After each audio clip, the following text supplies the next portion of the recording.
Off against the kid, Carlos Carrasco. Sabathia has won his last 3 starts against the National League, but he is now in an American League duel with one of the league's hottest pitchers. It's Sabathia and Carrasco, mano a mano, next on Sports Time Ohio.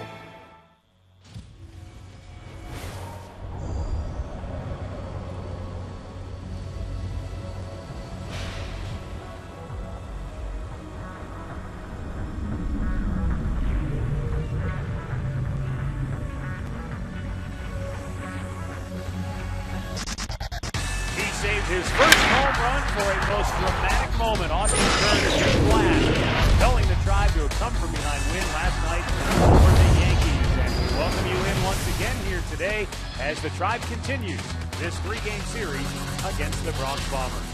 Hi again, everyone. Matt Underwood alongside Rick Manning. Last night, no doubt about it, a very dramatic victory for the Tribe. But it wasn't just Austin Kearns alone, Rick. There were a lot of great at-bats in that 7th inning. Well, a couple of walks in that inning led to Shelley Duncan down in the count 0-2, and I mean did a terrific job to hit a ball outside the plate, just down the right field line to drive in a run. That really propelled him. And then Austin Kearns, who had 2 very good at-bats prior to this, hits a ball to right field, gets it out of the ballpark, his first home run of the year. He was thrilled. He was smiling in the dugout. And in one swing of the bat, he had drove in more runs with that swing than he did all year in his first 102 at-bats, something that the Indians desperately needed, and it couldn't have come at a better time. Kind of goes back to their theme, what they were living on earlier in the year, and that is a different day, a different hero. Last night was finally Austin Kearns' chance to sit in that chair. Now tonight, CC Sabathia for the Yankees, Carlos Carrasco going for the Tribe. And not many have been hotter than Carrasco. His last 9 starts, Rick, he's 7-2 with a 1.90 ERA in the month of June. Well, when you watch Carlos Carrasco take the mound, he's going out there with confidence more and more each start. He's locating his fastball. That slider has been dynamite for him. His 2-seamer has been getting a lot of ground balls, and he has been very tough. Our pitching matchup brought to you by Ram Trucks. Designed, tested, and proven to be the best trucks we've ever built. Ram. But he's going up against a tough customer in CC Sabathia. He has won 8 out of his last 9. He's won his last 4 straight, and we know CC with a fastball, a good changeup, and when he has his slider, he can be awfully tough. Coming off a start against the Milwaukee Brewers where he struck out 13 batters, he had it all working that night. I can't see him being any better than he was in his last start. Well, last night was a great pitcher's duel for 6 innings. Could be more of the same here this evening. We'll be back with play-by-play action coming up right here on Sports Time Ohio.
Well, the opening act was quite a number. We'll see what these two teams have in store for an encore. It's Game 2 in this 3-game series between the Indians and the New York Yankees.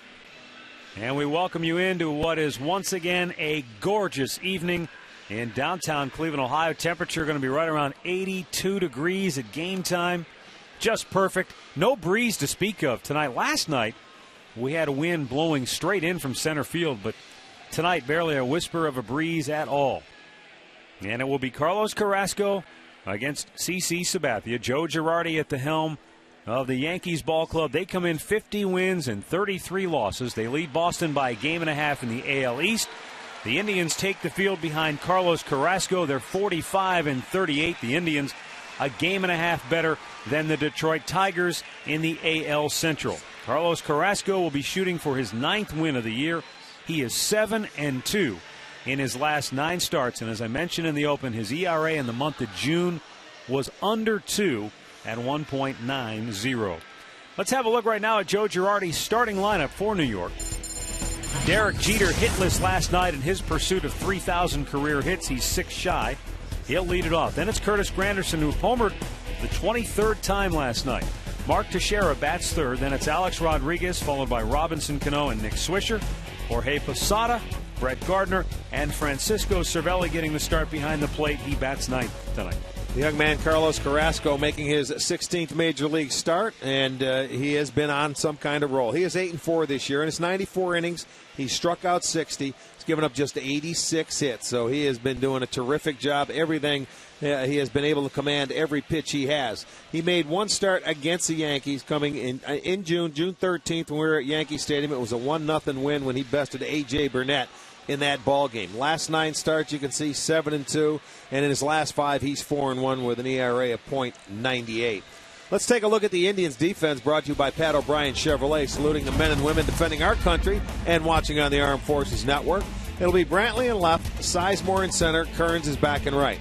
Orlando Cabrera gets the start at 3rd tonight, as Drubel is at short, Phelps at 2nd base, Santana at 1st. Lou Marson has been catching Carrasco behind the plate this evening.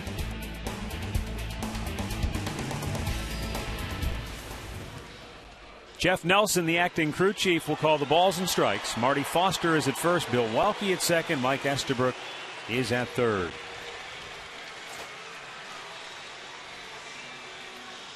We had a sold-out crowd last night here at Progressive Field. We'll be under a sellout tonight, but still a nice gathering here at Progressive Field. Derek Jeter ready to step in and lead things off.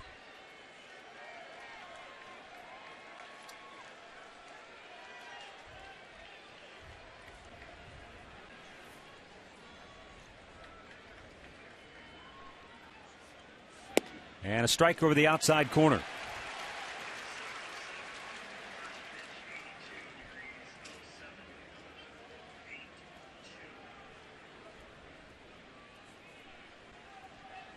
And the 0-1 to Jeter. A little bit outside. Derek Jeter, it's amazing when you think about how long he's played, how much experience he has, the playoffs, the World Series, the clutch moments. He said last night he felt a little nervous when he stepped into the box for the first time after coming back from the disabled list. Another slow chopper to 3rd, just like he started last night's game, and once again he'll reach. That will probably be a base hit, or it should be. That one will be a base hit because Cabrera tried to barehand it. He felt that was his only chance. Last night, Chisenhall went with the glove and just didn't pick it. Tonight will be a base hit. He comes in, he's going to go try and barehand it, doesn't field it cleanly, so Jeter now 5 hits away. Well, that ball was topped even more so than last night, so it was a do-or-die play for Cabrera. That's legitimate. That's legitimate infield hit. And that, I mean, you were mentioning he was nervous, and it's just coming back to get into the swing of things because there's a lot of weight on his shoulders. Man, you're going for a milestone to be the 28th guy to do that.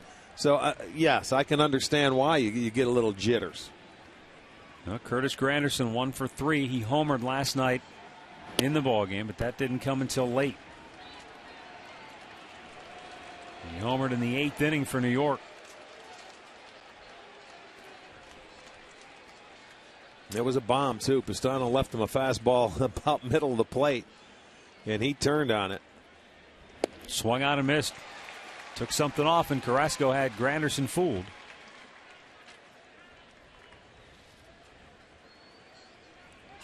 Well, the way the sun was setting, when he looked down at the third base coach, he had to shade his eyes because that sun's just getting a peak of him is he's looking toward third base. The 1-1 blistered foul. And Carrasco gets ahead. There you go. See him there. Yes, indeed. He's looking right into the sun, trying to get a sign from the third base coach. And all he's giving you, Curtis, is just to hit the ball. Don't, find a gap.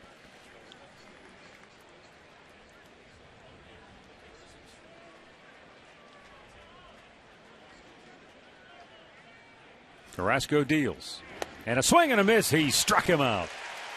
One down as Granderson goes down swinging. That's a real good slider. He comes back on the outside part of the plate. Backdoor variety. He threw him a changeup. He swung. He fouled off the fastball. Comes with the slider. So we saw 3 different Carrasco pitches. He will go down swinging. Strikeout number 1. That has been a real difference maker for him.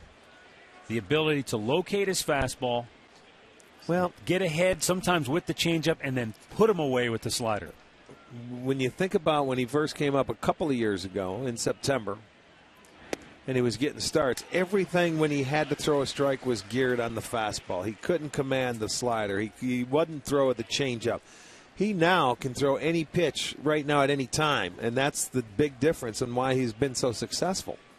And he has confidence in doing it. The 0-1 fouled away. When hitters don't have the ability to eliminate pitches, that's when it gets tough for them, doesn't it? That's exactly right. I mean, and that's where Lou Marson's sitting back there helping him out, calling a good game. He knows what hitters are sitting for and their tendencies in there. When you can throw, all right, I want to call a 2-0 changeup, and he'll put that sign down and he'll go right with it. I mean, that's a nice flow that a pitcher and catcher has to have. 2-strike pitch to Teixeira. Line toward left. Brantley makes the grab, 2 down. I'm going to bring up Alex Rodriguez.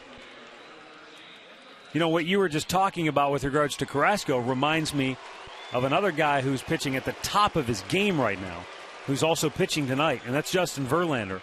Now, he's at a different level than everybody else, but when he's got the ability to throw an unbelievable fastball and a breaking ball and a changeup at any point. 3 above big league pitches that he has, and we witnessed where he threw them all for strikes in one game, and he's been doing that for a while. To me, he's the best pitcher in baseball right now. Alex Rodriguez 0 for 4 last night.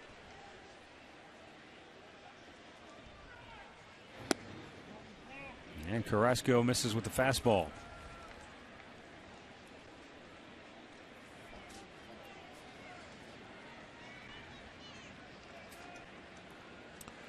To me, Carrasco's got enough on his fastball for this Yankee lineup. He can throw fastballs by these guys at 93, 94.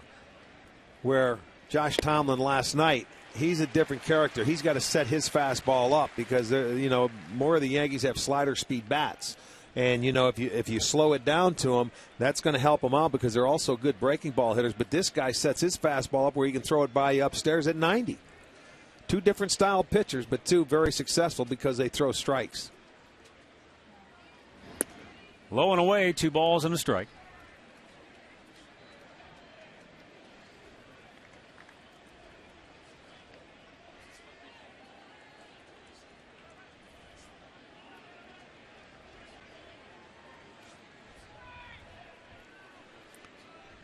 Carrasco ready with the 2-1 now. And a chopper towards third. Orlando Cabrera throws across the diamond, and the inning is over. So Carrasco gives up the little infield hit to Jeter, but that's it. Nothing more. Indians coming to bat.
CC Sabathia and Manny Acta's starting lineup is brought to you by Progressive Insurance, proud to be the official auto insurance provider of the Cleveland Indians. Michael Brantley is Dribble Cabrera and Travis Hafner at the top. Then you've got Carlos Santana, who had a big home run last night, Orlando Cabrera, Grady Sizemore, Austin Kearns, who delivered the monster homer in last night's game, Court Phelps, and Lou Marson. Well, the big man, CC Sabathia, he is 30 years old now, believe it or not, making his 19th start. He has logged some innings for the Yankees, 129 and 2/3 innings. He has been on a roll, winning 8 out of his last 9. He's 11-4, a 3.05 ERA. There is one thing. His teammates have been very kind to him this year, where he has the best run support in all of baseball. They average over 7 runs a game for CC when he is towing the rubber. That's a pretty lethal combination. Yeah, it is. It sure is, because, he usually goes out there. There's only one game this year out of his starts he didn't throw 100 pitches. Fastball for strike one to Michael Brantley, who was 0 for 4 last night.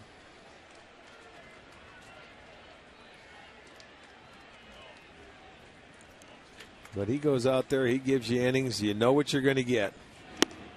Oh, he overpowered him with a letter high fastball, 0-2. He's got the good fastball. He's got the two-seam fastball that he can throw to get a ground ball. He's got the great changeup and a big slurvy breaking ball at times. Well, he came off a terrific start against the Brewers where he punched out 13. There's the slurvy breaking ball, and Brantley is out number 1.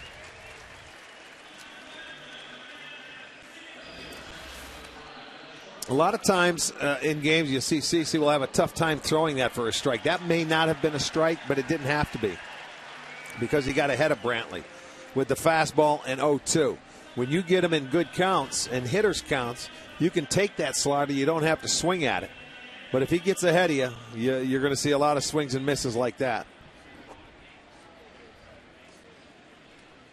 Okay, as Dribble Cabrera steps in, 2 for 4 with a double last night. Looks at a ball up high from his former teammate.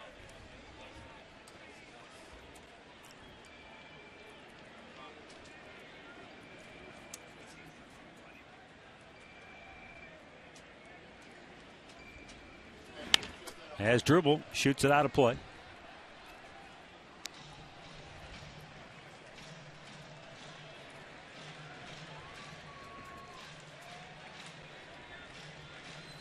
Cabrera, the Indians' all-star shortstop.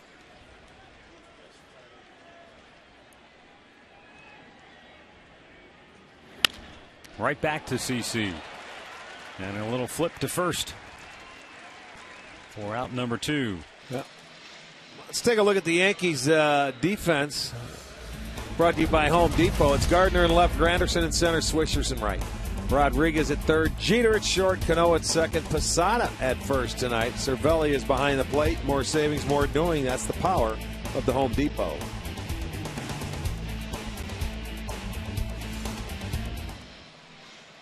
Two down for Travis Hafner.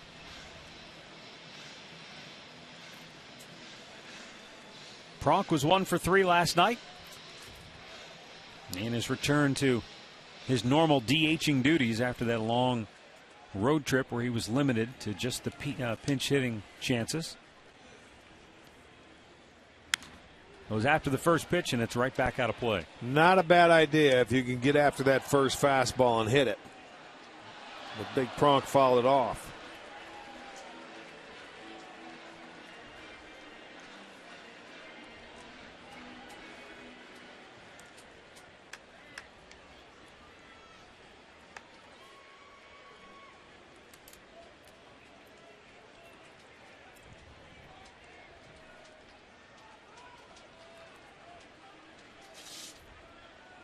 Now the line on the 0-1.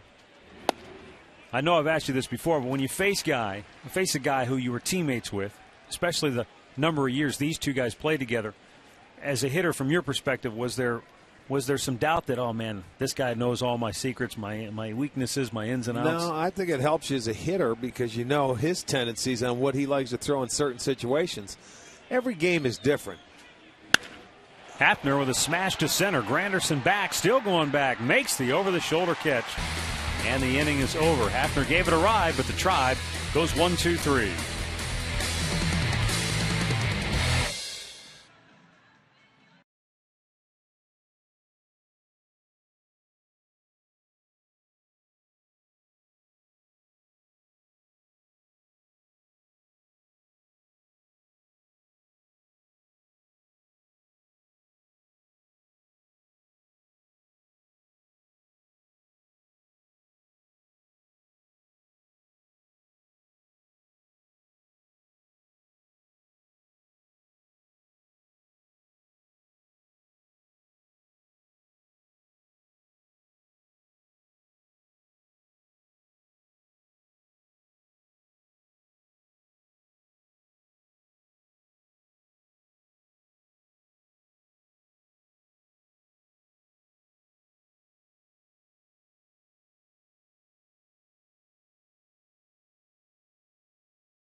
The Mango Pineapple Real Fruit Smoothie has arrived. By your Northern Ohio Toyota dealers. And by AT&T.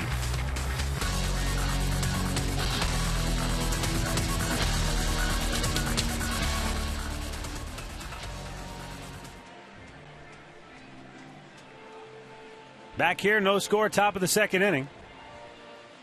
Robinson Cano will lead off for New York. Then Nick Swisher and Jorge Posada. Carlos Carrasco gave up an infield dribbler to Derek Jeter in the first and then set him down 1-2-3. Cano, two-hopper to short as Drupal Cabrera fires it over. One down. Well, Carlos Carrasco off to a good start once again here tonight, and with more on the Indians' right-hander, here's Katie Witham. Well, Matt, Rick, the Yankees come in here boasting one of, arguably the best lineups out there. Carlos Carrasco did nothing but take notes last night. He told me Josh Tomlin did an excellent job with his command and really sustained success inside with his fastball. He needs to see that from himself tonight, finding that fastball, being able to mix in those off speeds. But the most important thing for himself tonight is keep that ball down, guys. Thanks, Katie. That's a pretty good scouting report. Nick Swisher takes a strike. You don't want to give them any free passes. Make them hit their way on and try and pitch from in front. I mean, throw strikes. I mean, those two guys right there, you know it. And Carrasco pitched one other game against him this year, we told you in June, and had success. So he just wants to build on that.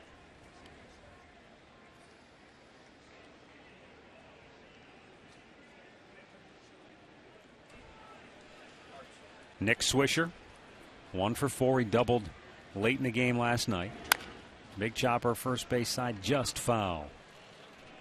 You know, when you look into this series so far, 18 hitters for the Yankees have had 3 pitches or less.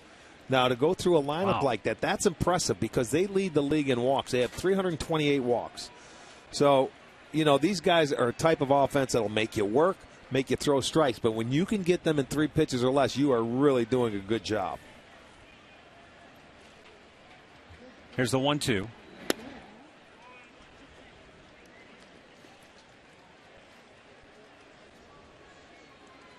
Especially a Yankee team that probably takes more pitches and sees more pitches than any team in baseball. Well, it's a veteran team. They're not afraid to hit with 2 strikes, and you're right. They're going to make you throw a lot of pitches. And they do foul off a lot of pitches to stay alive. That's another thing. As a starter, you can get a little frustrated from making a good pitch and they foul it off to stay alive, and make another good pitch and they foul it off. You have to work hard to get 7 innings out of this lineup.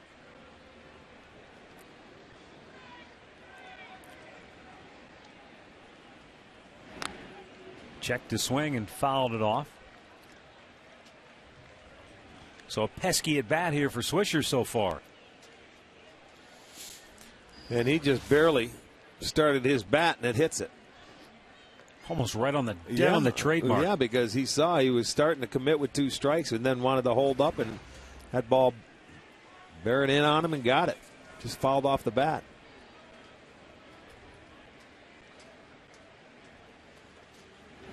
Another foul ball.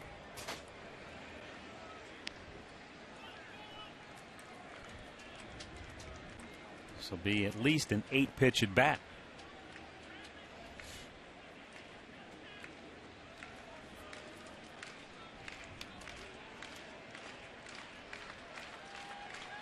And the 2-2.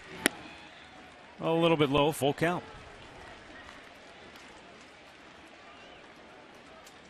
Whatever you do as a hitter in this situation, whether you make an out or you get a base hit, you look at it as a good at-bat because you really made the guy work hard to get you out.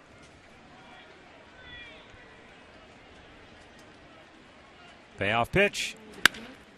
And on the 10th pitch, Swisher goes right back up the middle for a 1-out single. And he earned it.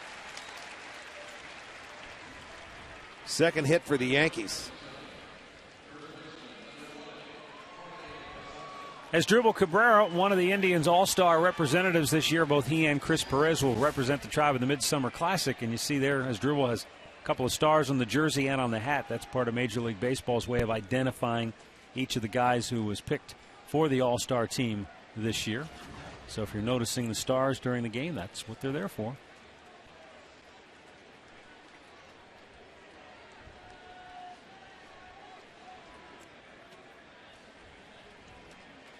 Jorge Posada. That way nobody thinks that Willie Stargell has come back from the dead to start passing out stars again. You remember, yeah, that's right. He did that in 1979. That's one of those great team building experiences that they had that was unique to their club. And you think back to the 07 Indians and how the pies in the face after the game became a team bonding experience for them. Those are little things, but boy, they can take on a life of their own and bring a team so much closer together. It seemed like such a little simple thing, and yet it took on a life of its own for both of those teams. What you're talking about in the way those things were done, it was a team-oriented thing. This is more of an all-star thing. Oh, this is totally different. Yeah, but you're right. When you like Stargell, who was the captain and he was the man in charge of that whole clubhouse. Yeah, divvies out the stars and things like that. Yes. That's part of the game that I don't think a lot of people understand, the camaraderie and what you have to go through, that battle for 162 games where you guys grow together as a unit. Well, in this year's team. And you get into the trenches. It's a great example. This year's team had a little post-game toast celebration that they have going. Well, I don't know. It's not over yet, is it? I hope not. Really? After whatever every makes win. you a little closer, you know, and brings you closer together because you've got to go through a lot. 2-1 pitch. A little bit low, 3 balls and a strike. So Carrasco struggling a little bit here in the second inning, and that Swisher made him work for it, and now Posada laying off some very close pitches. And he's got the count tipped in his favor, with Brett Gardner waiting on deck.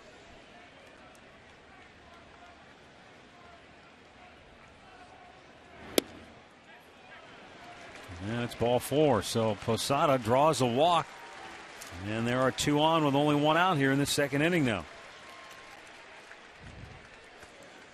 Well, the Indians will host the Toronto Blue Jays on Saturday, and the family can enjoy pregame kids' fun day activities along with the food and performances from other cultures at the International Festival following the game. Also, fireworks to follow. That'll be set to a British Invasion soundtrack. So get your tickets at Indians.com, or you can call 216-420-HITS.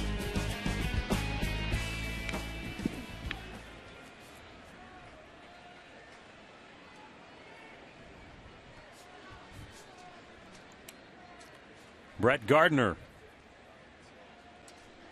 0 for 3 last night, but this is another guy that can be just a real pain for a pitcher. He can foul off a lot of pitches. Has a good eye at the plate. He's one of those guys now. See, he's a little bit out of rhythm. I don't know if that Swisher at bat took anything out of him, but he's a guy that you probably are not going to get a double play with unless you get him to hit a one-hopper right at one of your infielders. And now Marson just wants to try and settle him down and say, get back into your groove and throw strikes.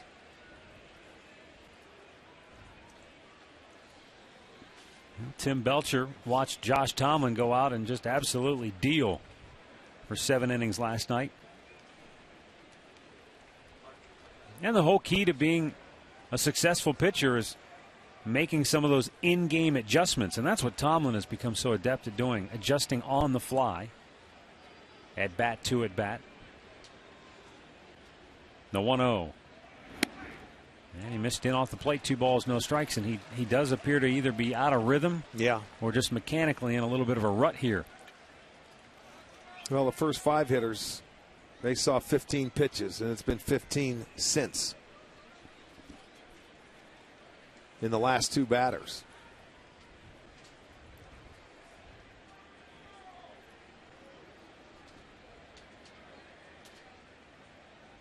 Now the 2-0.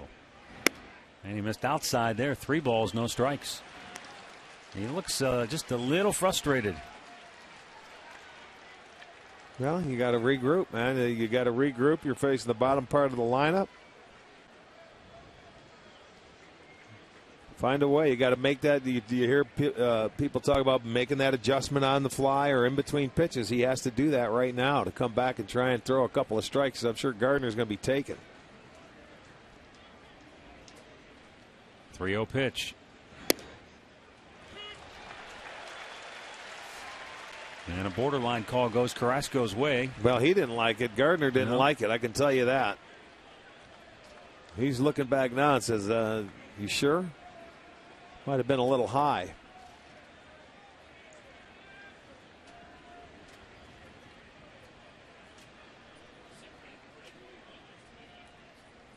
Now with 2 on and 1 out, the 3-1 to Gardner.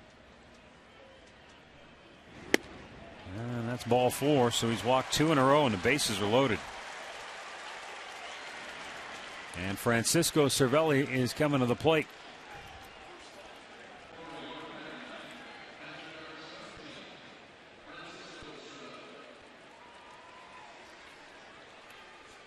Now this is a gigantic early at bat in the game. You got the bases loaded, 1 out. The number 9 hitter Cervelli, .231 average.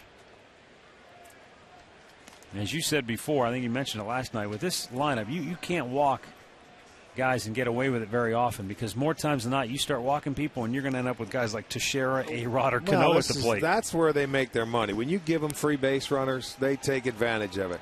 You may get away with it once in a game or something like that, but you're not going to do it often. Almost chased after the slider down and away, but he didn't go. See, Cervelli, he's trying to get aggressive up there, and right now Carrasco has no idea where the strike zone is. It's bouncing all over the place for him. And he has done a good job in his career with the bases loaded. Carrasco, he needs the old 2-for-1 ball right here. He needs a little two-seamer that runs in on him and get that ground ball to shortstop and turn it. Like Chopper that. towards third, just foul. Orlando Cabrera manning third base tonight. You notice the glove he's using. Katie Witham talked to Orlando before the game. He picked that mitt up from Pablo Sandoval in San Francisco. He said he liked it a little bit better than the Panda Bear glove, than the model that Jack Hanahan was using.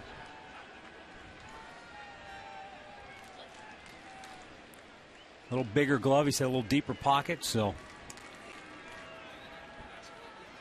now the set on the 1-1. Bouncing ball to short, just as you called it, my friend. 6-4. Oh, ball in the dirt, and Santana couldn't dig it out. Man, Gord he Phelps. has. I'll tell you what, he has had trouble turning double plays. You got to get out of the inning right there. Yeah, he made his pitch, he gets the ground ball, and they don't turn it.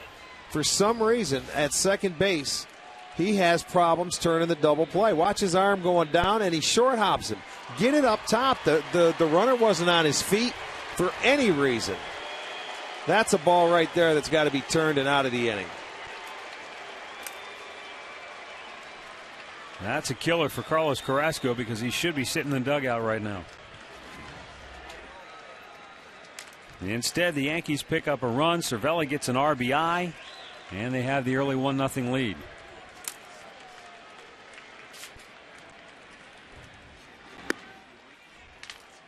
Well, Manny Acta obviously wanted, he wanted the extra right-handed bats in there tonight, so you keep both Lonnie Chisenhall and Jack Hanahan out of the lineup. Those would have been third base options. You could have kept Cabrera at second. Well, however you look at it, he made the decision to start it. But Chisenhall has had problems for me turning double plays. He hasn't turned one yet. Cord Phelps. Cord Phelps.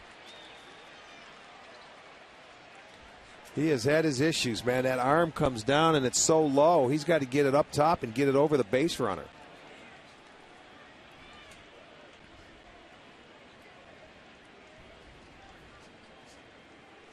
Derek Jeter, an infield hit, his first time up with runners at first and third and 2 down. And that is drilled into left center, and this is trouble. Posada scores. Cervelli's going to come all the way around from first and score, and it's a 3-run second inning for New York. You give them the extra out, and they take full advantage of it. They sure do. Derek Jeter already with his second hit tonight. Now just 4 shy of the 3,000 mark, as he drives in RBIs number 21 and 22 on the year. Let's check out the pitch on the Time Warner Cable pitch tracker, and it is going to be right down Broadway. A nice little fastball for Jeter, and he plugs the gap. So, he got that little infield hit the first time up. Well, that's his second hit of the night. He's 4 away. But it goes back to that unturned double play to get out of the inning, and they put 3 on the board with a play not being made. So it's Yankees 3-0.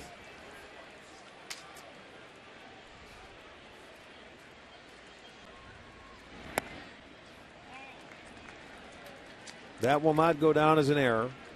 It's just, it's one of those plays where you give a team an extra out, and the Yankees took advantage. Curtis Granderson struck out his first time up and looks at a strike outside to even the count. Well, for whatever reason now, maybe Carlos Carrasco will relax a little bit and just let it go free and easy. He got himself into the situation by 2 walks after the base hit. He buckled down and got the ground ball he needed, but his defense didn't help him. So now you get this out, go back and regroup in the dugout. Get back on track.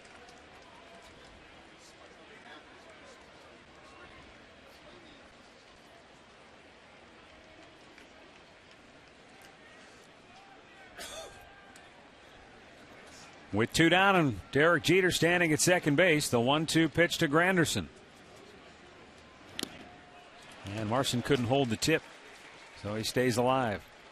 Yankees were 1 for 6 last night with runners in scoring position. But boy, that was a big 2-out RBI hit right there by Derek Jeter. And by rights, he shouldn't even have had a chance to hit in this inning.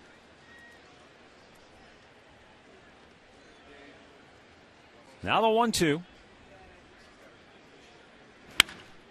Drilled deep right field. And gone just inside the pole.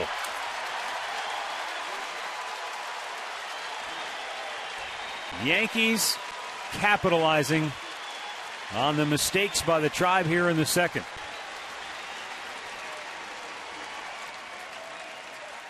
And it's 5-0 New York. See where Marson's sitting? He missed his target. Marson wanted that ball away. He threw it inside, and it goes right down the line. Stays inside the pole. You see the kid reaching around. He was actually in foul territory, his arm over in fair territory, and it was a fair ball.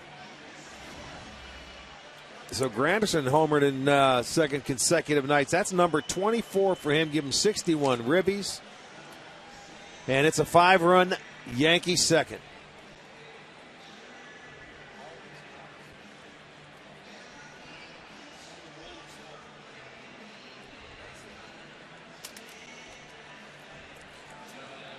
That's their 120th home run, by the way, which leads the league as well. Those guys can hit homers. They score 45% of their runs via the long ball.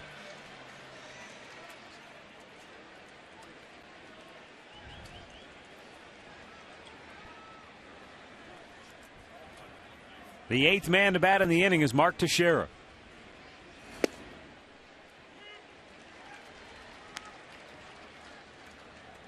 Teixeira lined to left his first time up.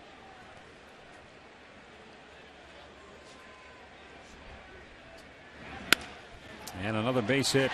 And Carrasco can't even help himself out now.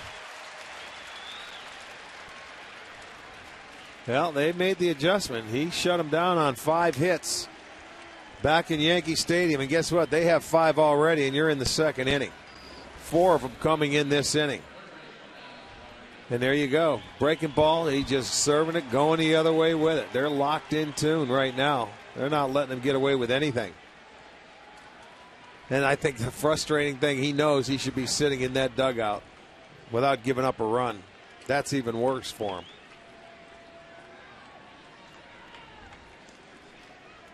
Alex Rodriguez, the 9th man to bat in the inning.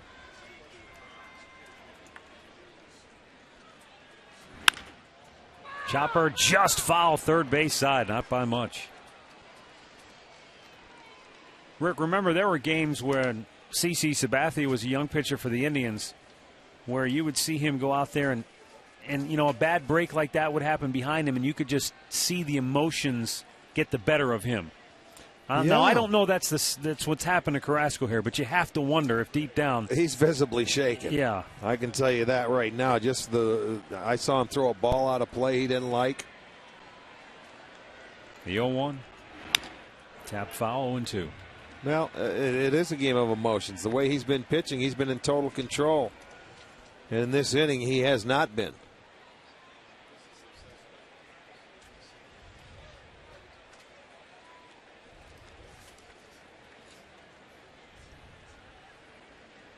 But the Yankees, I mean, they can do that to you. That's the kind of offense they have. You give them a break or an inch, and they'll take a mile.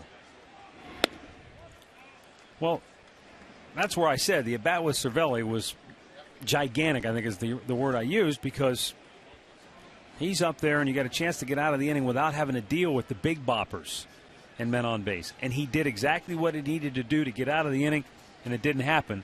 And then he had to face Jeter, Granderson, Teixeira, and now A-Rod, and they've done the damage. And in the hole, a base hit. Did I hear somebody call a balk?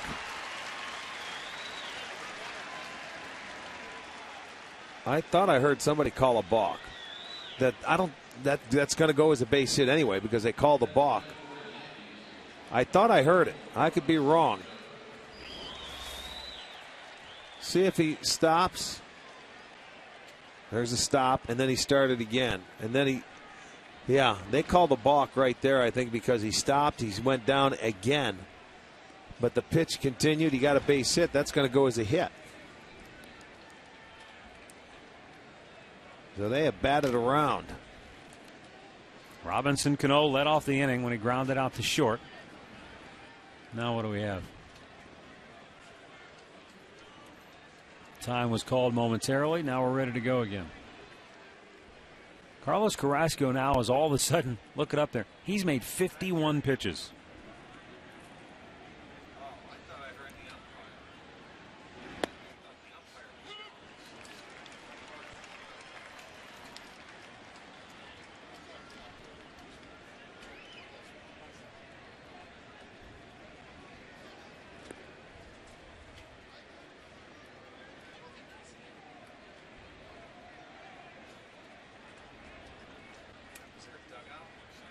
Here's the 0-1.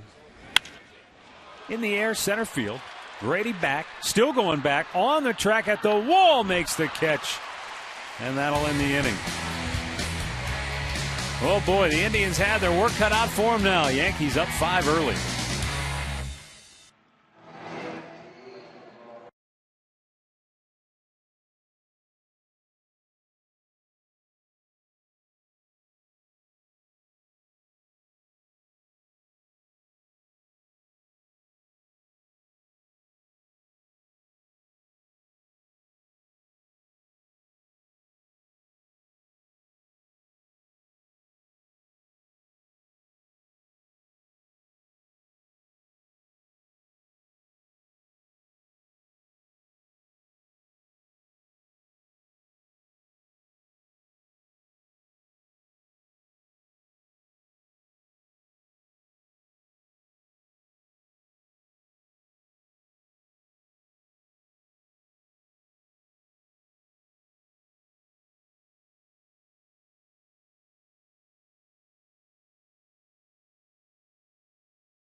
All right, we're back here at Progressive Field where the Indians trail at 5-0 going to the bottom of the second inning. It will be Carlos Santana, Orlando Cabrera, and Grady Sizemore to face CC Sabathia. Well, didn't I tell you? Talked about the numbers. It's uncanny. He gets a lot of help. 7+ runs a game when he pitches. Yes, those boys do him a good job. So they put a 5 spot in the second inning. So he's on his way there. And he was very good and quick in the first inning.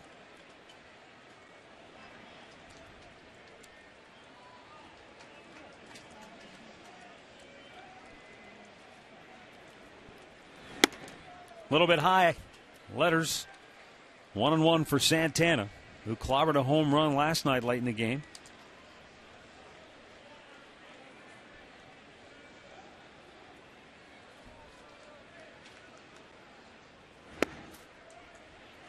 There's that changeup. That's when he really developed into becoming a great starting pitcher, is when he could throw that changeup at any time in any count. Here's the 1-2. Smothered by Cervelli. Evens the count.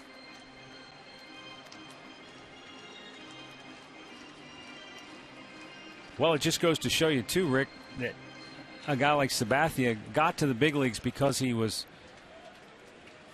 unique in that as a left-hander who could throw 95, 97 miles an hour. But he still had to learn how to pitch. He had to learn how to develop his secondary stuff before he could become truly an ace. Even though he did win, 17 games his first year. Yeah. You know, when you think about it. I remember Charlie Manuel had to fight to get this kid on the team. But if you coming remember out of spring training, his rookie year, while he did pitch well, especially for a rookie, they averaged more than 5-6 runs a game for him that year. They had a team that could do that. Yeah. But I'm saying he won 17 games, and maybe back then he thought this is going to be easy.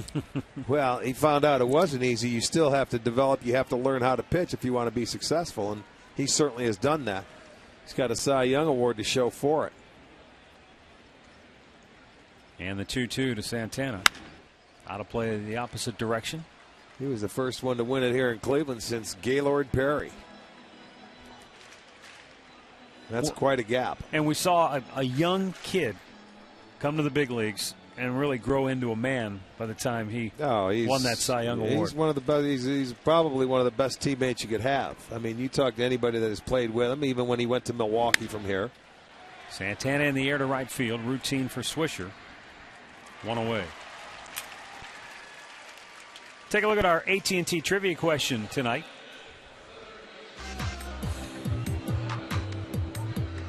Last Yankees pitcher with back-to-back 20-win seasons.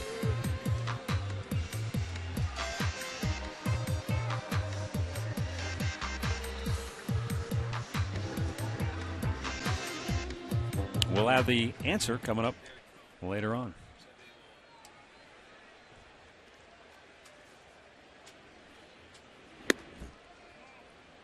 Orlando Cabrera takes the ball outside.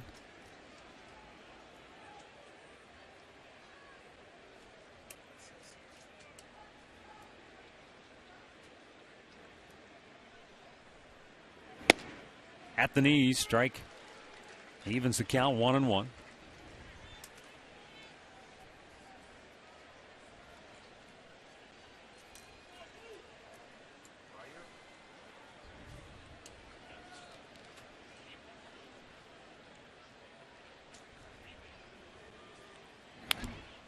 Orlando shoots that back. Falls behind in the count. 1-2 strikes.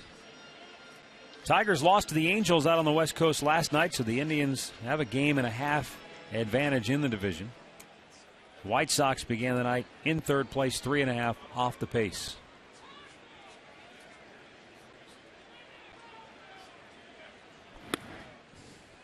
Down low, 2-2. Chicago, by the way, at 43-43 on the year. They are dead even. 20-20 at home, 23-23 on the road. Now the 2-2 pitch. Popped in the air. Right fielder Nick Swisher will make the catch. 2 down. Well, the Tribe will open a 4-game series against the Toronto Blue Jays Thursday. All fans will receive a T-shirt courtesy of the Plain Dealer. You can create your memories now, starting at just $8. Visit Indians.com for the tickets.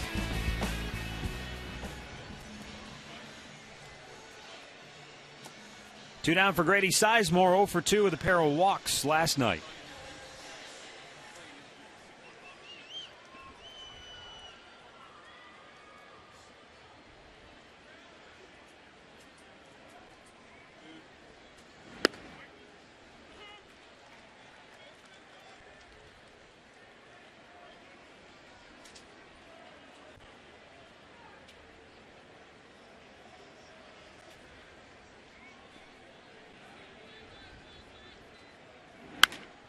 Out of play to the left, and Sizemore in an 0-2 hole.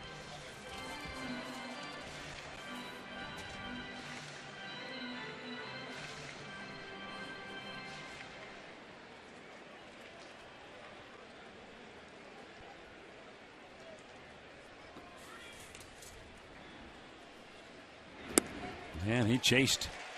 Sabathia gets his second strikeout. He's retired the first 6 in a row. Yankees lead it 5-0.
Stay tuned later in the game to see our Miller taste greatness moment.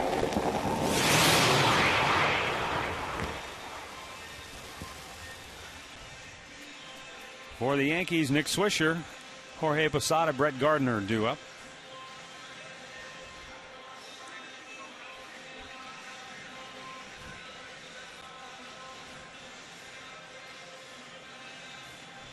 Carlos Carrasco roughed up in that second inning. Now in dire need, throwing up some zeros.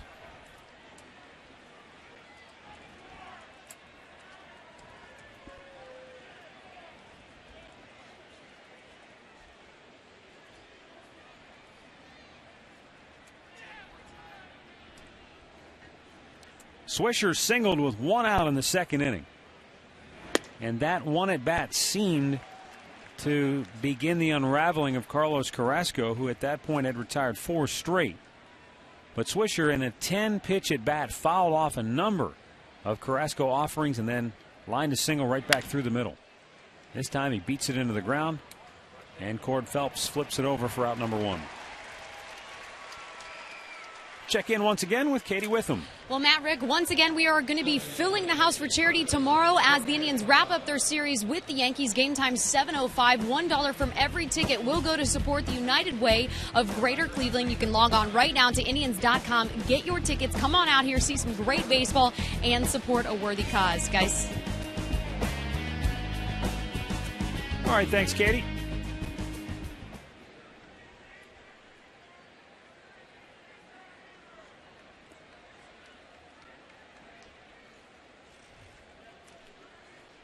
Jorge Posada walked and scored in that second inning.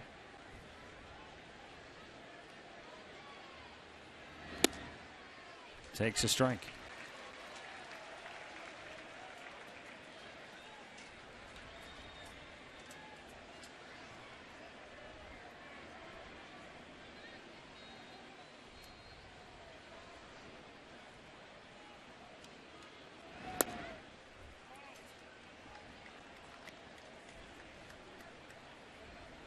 Game 2 in a 3-game series between the Indians and the Yankees.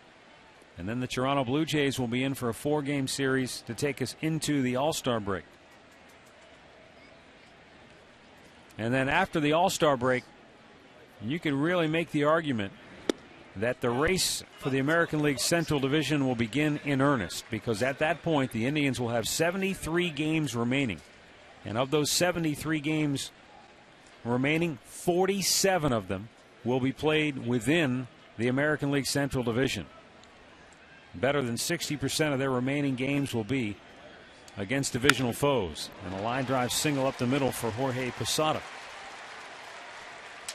And what makes that even more interesting is there are two key stretches, one in August where the Indians will play 12 straight games against Detroit, Chicago, and Minnesota. And then they'll finish the season with 12 of their last 13 games against Detroit, Chicago, and Minnesota. So say what you want about Kansas City. They're a better club. They're still a young team.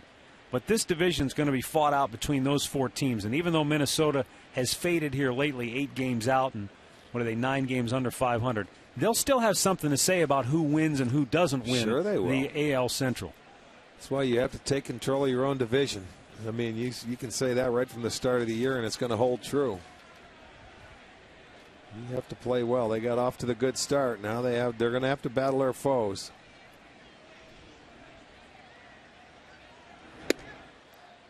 Brett Gardner takes a strike, walked his first time up.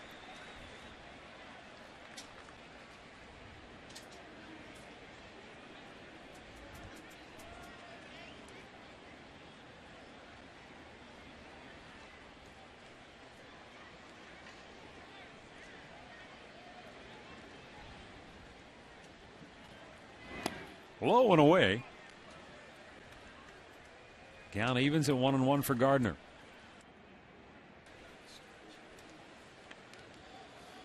The team that's played the best so far within the AL Central has been Detroit. They're 15-7.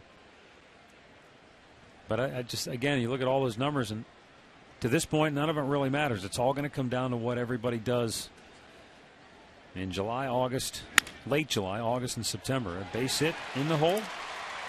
And Posada moves up to second. Carlos Carrasco, who has been just dazzling over his last 9 starts, has just run into a buzzsaw so far here tonight. Well, here's the at-bat that really did some damage in this ball game. Cord Phelps can't turn the double play underneath the ball and makes a bad throw to first base. Santana doesn't pick it up for him. They went on to score 5 runs, and it was Cervelli that hit it.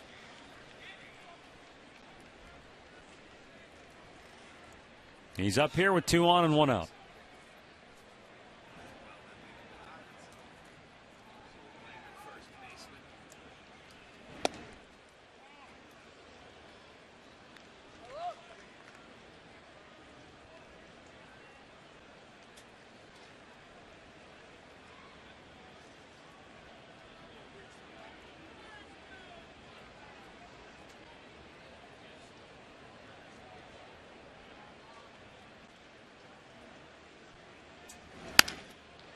Grounded to short. Backhanded by Asdrubal. Goes to second. They get the force there. Cord Phelps hangs on to it for out number 2. Cabrera hurt himself. And Asdrubal went down in a heap. I don't know if he in turned shallow his left ankle field. or what. He's grabbing that right ankle, Rick. Yeah, I saw him go down. I mean, when he threw, I think he twisted it when he landed to get the ball over to Phelps. He looks to be in considerable amount of pain right there. Yes, he does. Watch. I don't know if it's going to stay with him after he gets rid of the ball, but he jumps, and I think he landed on his ankle wrong. Just looked like it rolled over. Sure yeah. Did. I'm not sure. We may have a shot of it. Let's take a look. There he goes up. Yeah. Well, I'm guessing that's what happened because they're helping him up. And that's not a good sign for that guy. If that guy goes down, I don't know what they're going to do.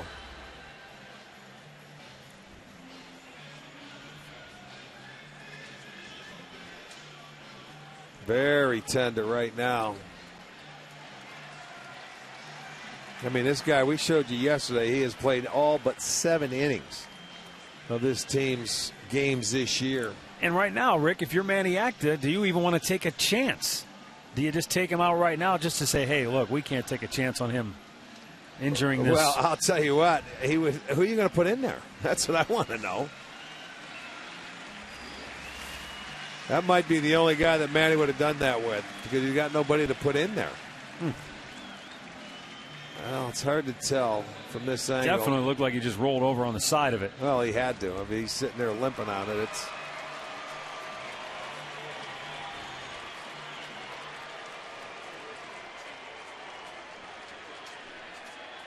Rick Jamieson talking it over with Manny Acta. And I'm sure what Manny's asking him is, what's the worst case scenario right now? Derek Jeter has 2 hits already tonight, and he's driven in 2 runs and scored 1.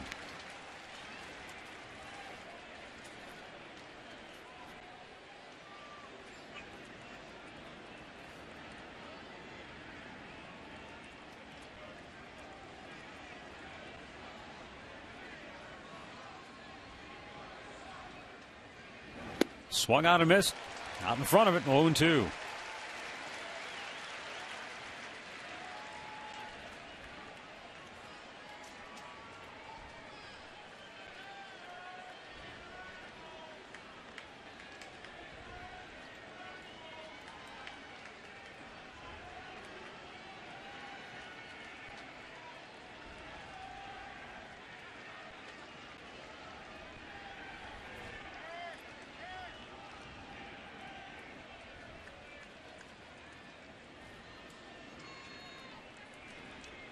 Time called as Jeter steps out. Now he digs in.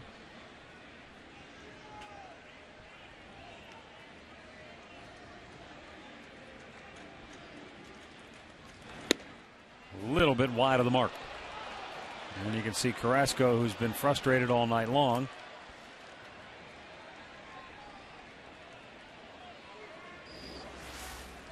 Well, you're going to see a little breaking ball away, the slider off the plate. Marson's going to hold it there, but it was outside.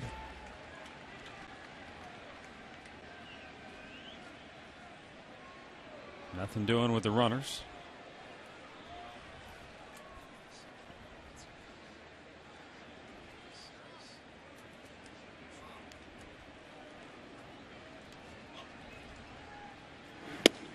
That time he rung him up, and the inning is over. No runs, 2 hits, 2 men left aboard. We go to the bottom of the 3rd. It's 5-0 New York.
Off rather gingerly and then went with Rick Jamieson, I think, to get checked out, maybe get that ankle wrapped up.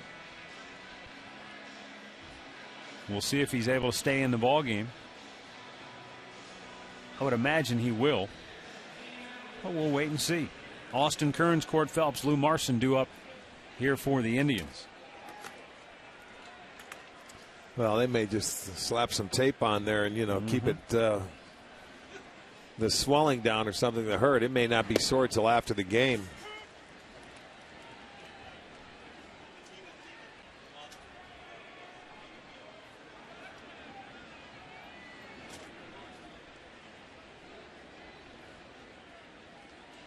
Now the 0-1. Kearns swing and a miss.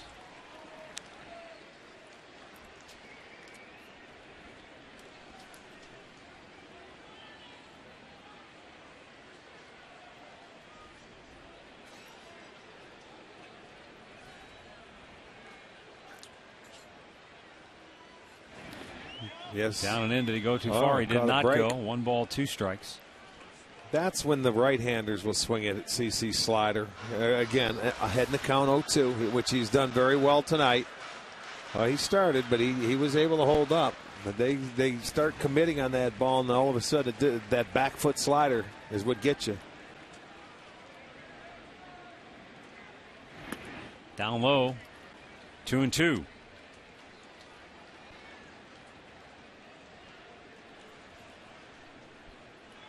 Rick, you asked the question, if Asdrubal comes out of the game, who would Manny Active put in there at shortstop? Orlando Cabrera obviously has played a lot of shortstop in his career. He could be one option. Cord Phelps played 28 games at shortstop this year for AAA Columbus. The 2-2. Kearns with a 1-hopper to third. A-Rod throws him out 1 away. But I'm thinking both of those would be short-term solutions. So let's keep our fingers crossed that Asdrubal is okay. Here's our great clip of the game from last night. Austin Kearns, his first home run since August of last year, was the difference in the ball game as it brought the Indians from behind to ultimate victory over the Yankees. Relax here at Great Clips.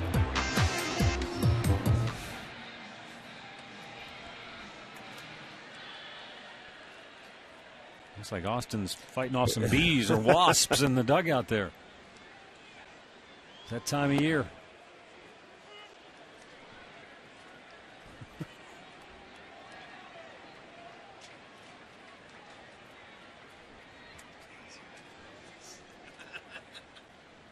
Cord Phelps takes a fastball inside.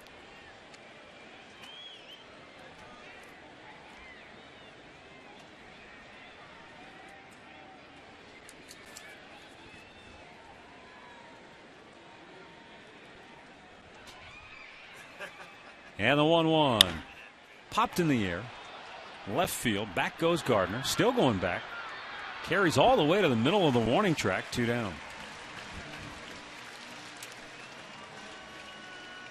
Our minor league report is brought to you by Kia. Jason Kipnis, minor league player of the week, tearing it up offensively, no question about it. 3 homers, 7 driven in. He scored 8 times.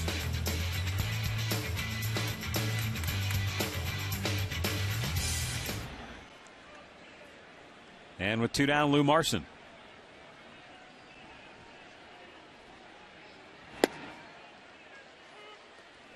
Well, Asdrubal Cabrera back on the bench. Looks like he's okay. Oh, yeah. He'll be out there walking around. I'm sure they probably threw some tape on it and made sure everything was fine. As you said, the key is how's it going to feel tomorrow?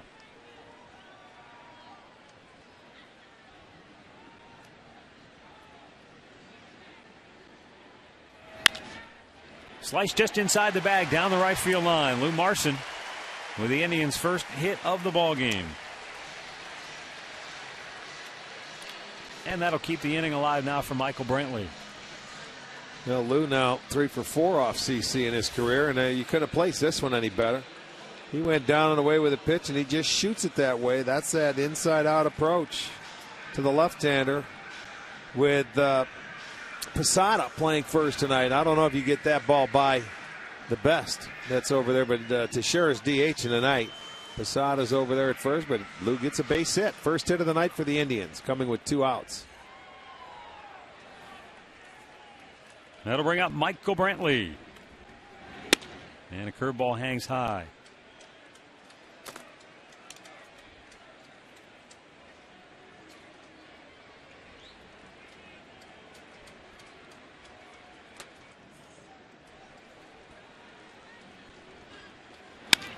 Back to the mound. Sabathia with the flip. And we've played 3 in Cleveland. The Yankees on top 5-0.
The 4th inning here at Progressive Field.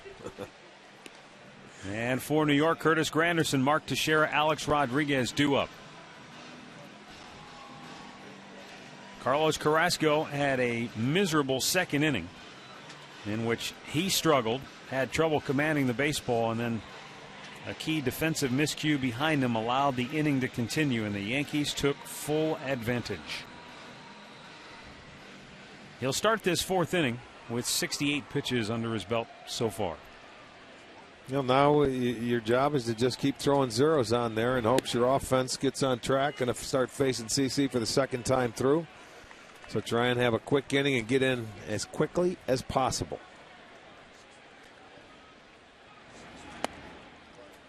And a strike call to Granderson. They have a hit in every inning. He's yet to have a 1-2-3 inning.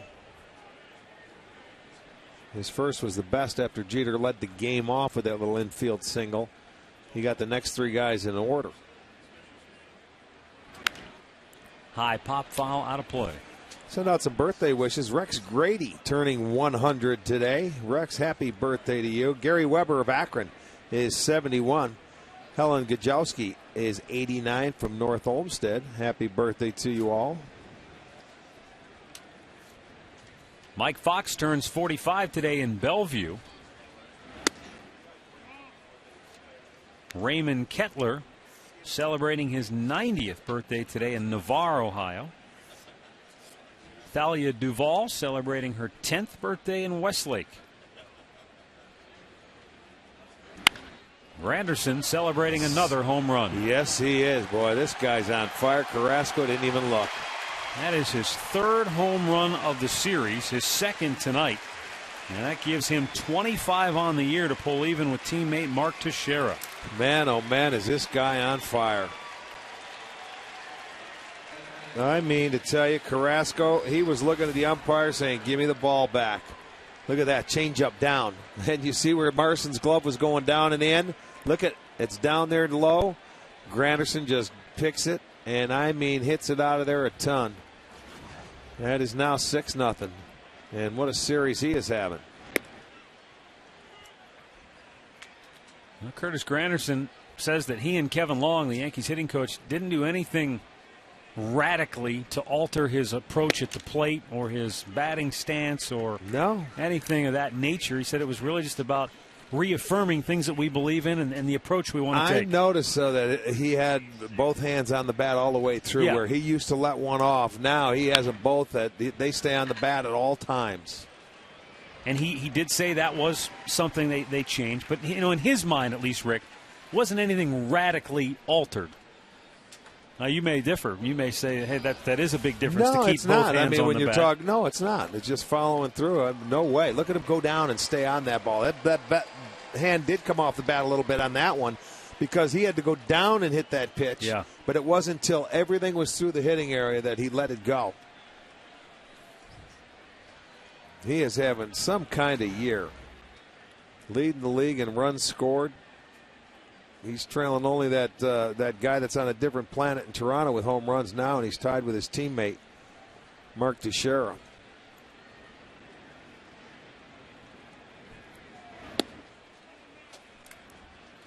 One ball, no strikes for Alex Rodriguez. There's Mark Teixeira, who had 25 home runs coming into the series, and now Granderson's pulled even with him.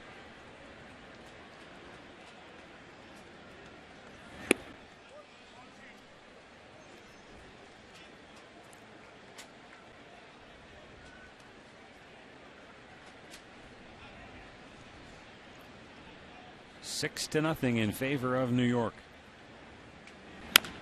Chop foul. Some more birthday wishes tonight. Dr. Joseph Carano in Warren, Ohio, celebrating his 75th birthday. He's been a doctor for 48 years and a loyal Indians fan as well. Now the 2-1. Call to strike. Couple of anniversary wishes tonight, too. Rachel and Jeff Morse celebrating their 3rd anniversary in University Heights. And out in Perry, Ohio, Sue and Pat Gianell celebrating their 30th anniversary.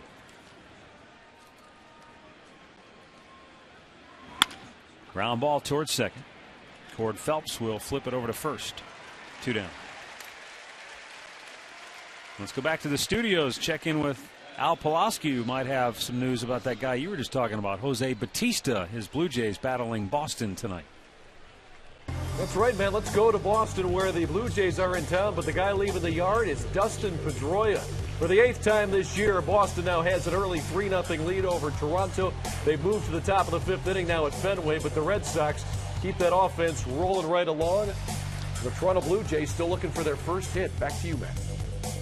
All right, thanks, Al. Blue Jays 2 games below the break-even mark on the year, even though they'd won their last 2 coming into this contest.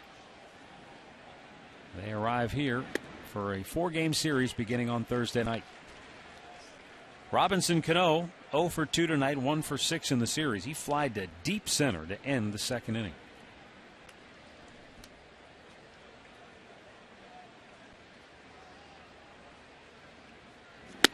Straighten him up with a fastball. You know, you got to go back to his first start in June. I'm talking about Carlos Carrasco against Texas, where he went 6 innings, gave up 8 hits and 6 runs. That was his last real struggle, I would say. Popped him up. Back goes Orlando Cabrera. He might not get there. And he turns around and has it kick off of him into foul ground. And Robinson Cano goes into second base. Yeah, and that goes to show you it's not an easy play when your back is to the infield and you're looking behind you to try and catch the baseball. And by the time he gets out there, look at him. He's looking right from the start. He was looking for help from the beginning, and that's telling you, I don't want it. Well, he doesn't get it. It'll go as a double for Cano. The Yankees now have 5 hits when they have been behind the count to Carrasco, 0-1 and 1-2. Where normally he puts hitters away. Hasn't been able to do it tonight. Well, there was nothing really he could do about that. No, that was nothing. That's true. 85th pitch of the night for Carlos coming up right here.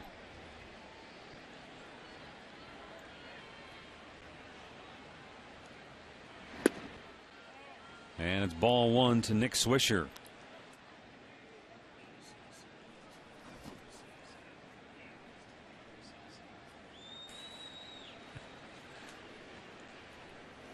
Swisher singled and scored in what was, I think, really a game-changing at bat in that second inning. 2-0.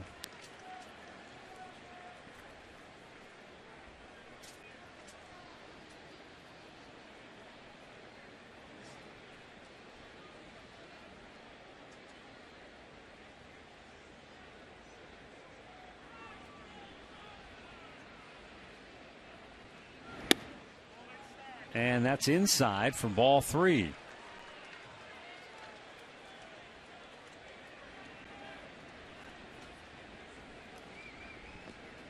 6-0 Yankees. Runner at second with 2 down. Carrasco behind in the count 3-0. Bullpen phone is ringing, and we're going to get some action out there. Ball four. He's walked Swisher. 2 on, 2 out for Jorge Posada.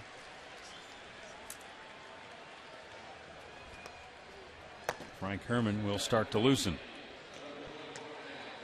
You know, and then the last time he started against the Yankees, which came the 13th of June, he walked 3 in that game. He has 3 tonight. But they didn't have the hits. They had only 5 hits in that ball game.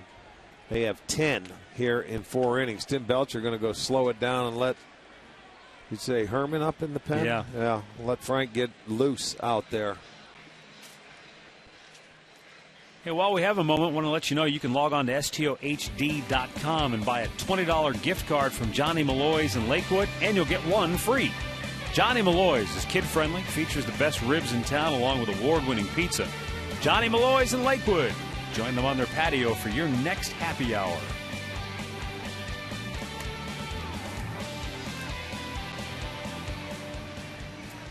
Well, Belcher really taking all the time he can before they have to move him off the mound. It'll give me time to send out a congratulations to Mike and Mary Myers of Marion, Ohio, celebrating their 27th anniversary.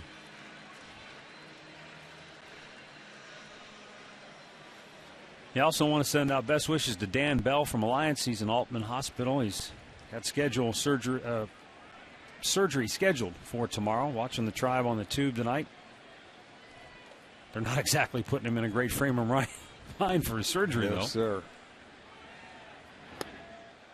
Jorge Posada looks at a ball down and in. He has walked and scored and singled.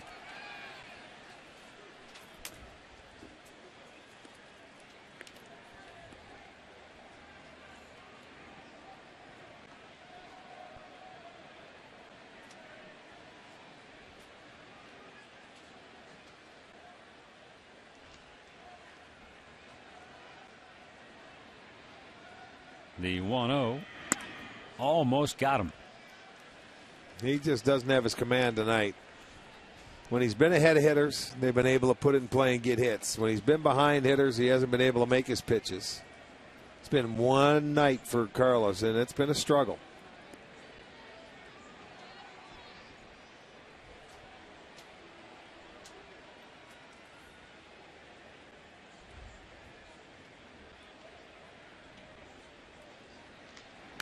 Posada got a piece of that.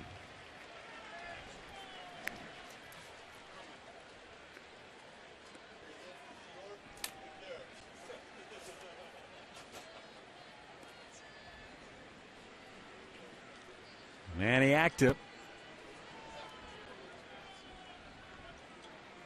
Wondering if his offense has another rally like they had last night in them. The 2-1 pitch. Strike call to the outside edge, 2-2.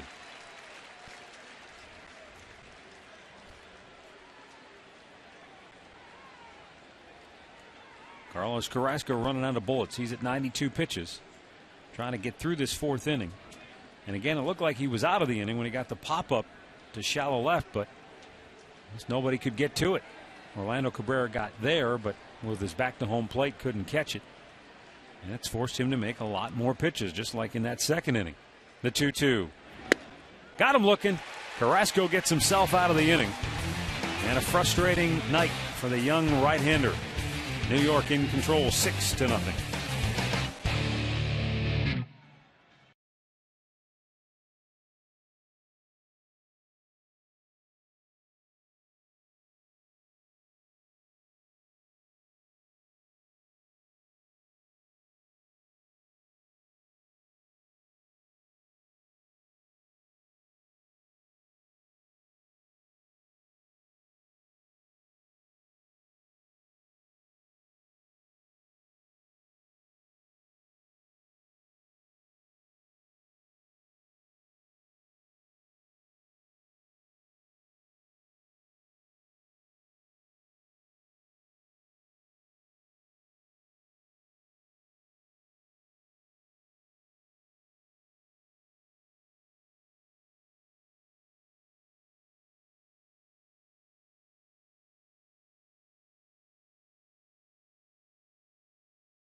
want to see some offense. The Indians have been shut down and shut out so far by CC Sabathia on just one hit. Meanwhile, New York has raced out to a 6-0 lead. Carlos Carrasco. Well, that's the old pat on the back there, and his pitching coach talking to him, saying, all right, you want to rehash what happened tonight and what went on. I'm sure he's done. Tough day at the office. Yeah, it was. But something you learn from, and you move on. It wasn't his best day. A couple of home runs given up, 10 hits in his 4 innings. But a lot of it not his fault. All right, we're going to get Lonnie Chisenhall to pinch hit for his Drupal Cabrera here. So we're definitely smart. We're definitely going to get some shuffling in that Indians infield. And it sounds like Orlando Cabrera is going to move to shortstop in the interim. Lonnie Chisenhall takes a strike.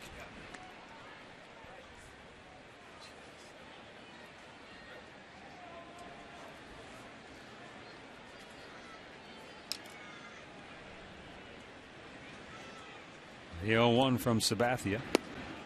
And the breaking ball for strike 2. So he sees the express. Then he gets the local. And now he's thinking, holy mackerel, what have I got myself into here?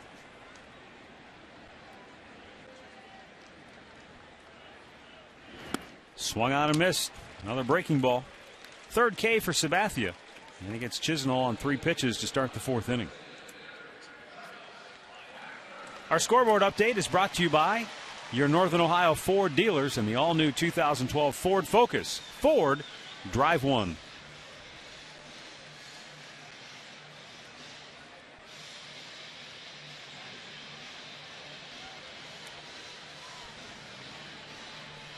Travis Hafner flied to center his first time up.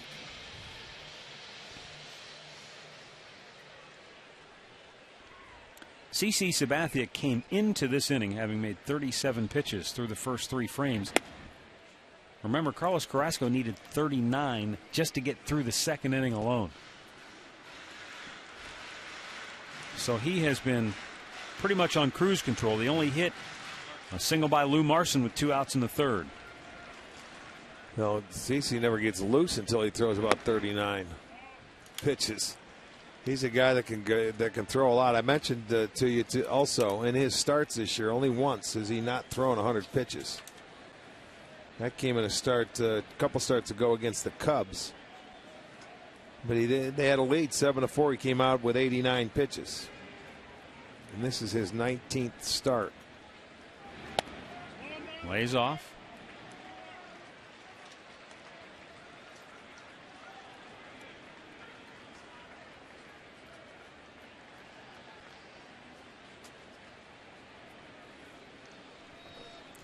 But the Yankees are not done yet. They're almost at their average when he's on the mound. They're at 6. We said over 7. Yeah.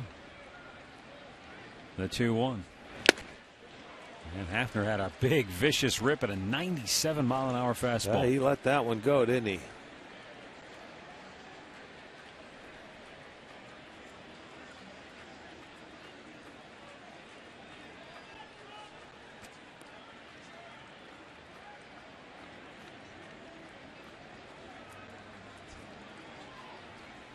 And the 2-2. And he got him. He waved at that breaking ball.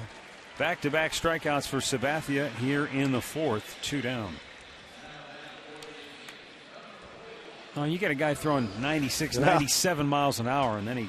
Well, you change the eye level. He went upstairs, he goes downstairs. And that one wasn't even a strike, but, he challenged him. And Hafner thought he was going to come back again with a fastball, and he doesn't. He throws the breaking ball.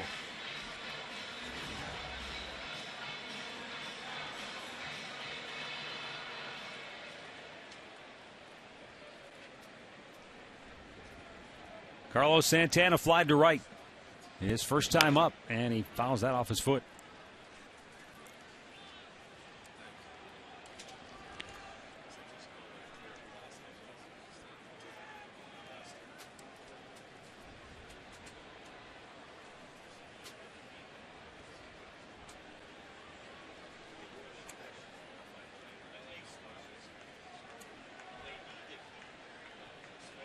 And the 0-1 pitch. Blooped over the head of the first baseman Posada and Santana as the Indians' second hit of the night. Both hits coming with 2 outs. Keeps the inning alive now for Orlando Cabrera. Yeah, both going down the first baseline as well. Remember, Marsons was just inside the bag at first. Well, here comes Santana. Gets it down deep in the trademark, but he muscles it out of there, fights it off, second hit.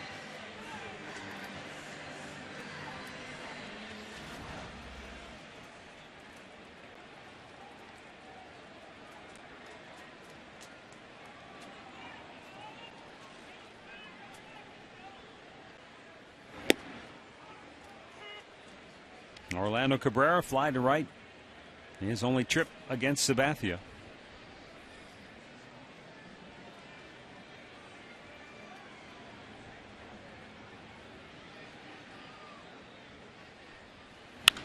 And a little soft single up the middle. It's through.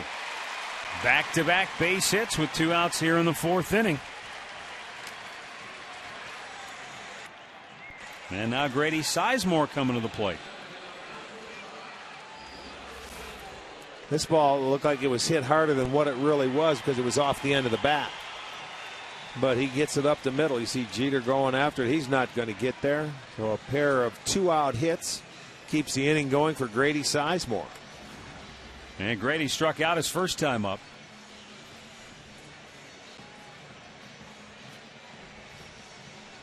This is where the Indians have swung the bats well so far this month, Rick. Batting .400 as a team with runners in scoring position here in the month of July. They hit .211 in June, and that's one way you can point to how they struggled in that month of June.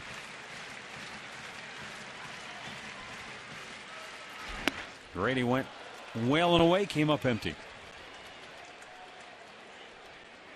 Well, these two guys know each other extremely well. Well, and that's what I mean. Grady's played behind him straight away in center field and able to watch him throw sliders, fastballs, changeups to all the hitters.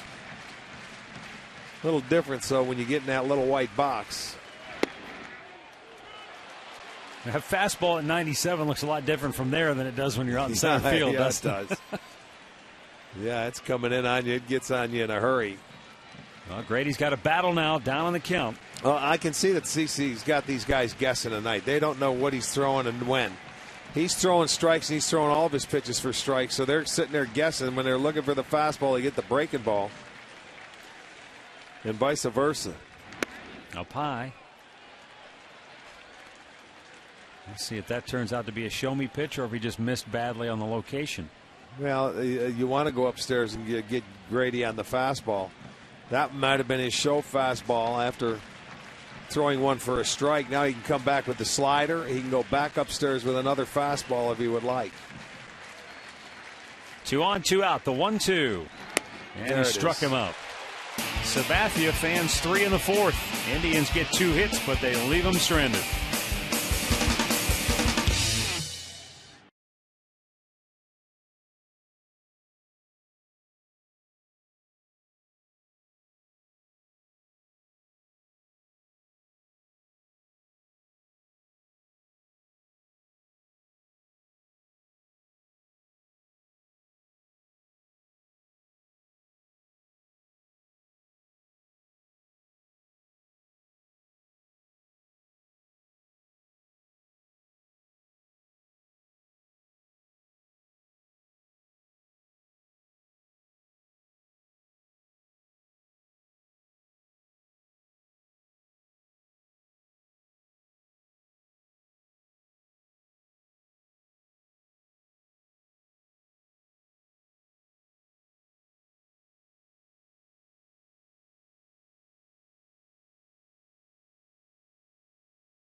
by your Northern Ohio Hyundai dealers. It's time to join the Hyundai movement. And by Panini's. Get overstuffed at any one of 18 locations in Northeast Ohio.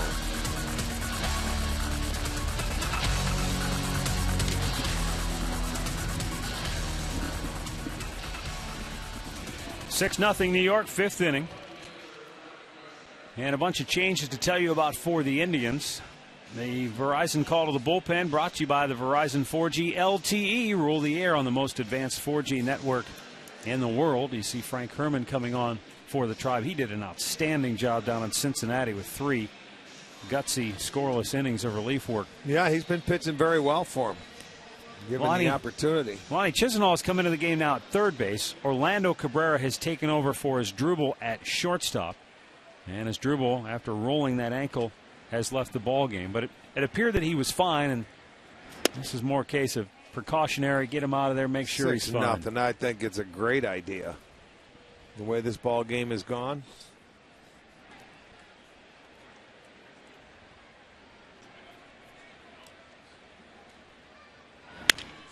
Ground ball hit it up the middle. Backhanded by Phelps. Took a little time getting it out of his glove, and then the throw short hop Santana.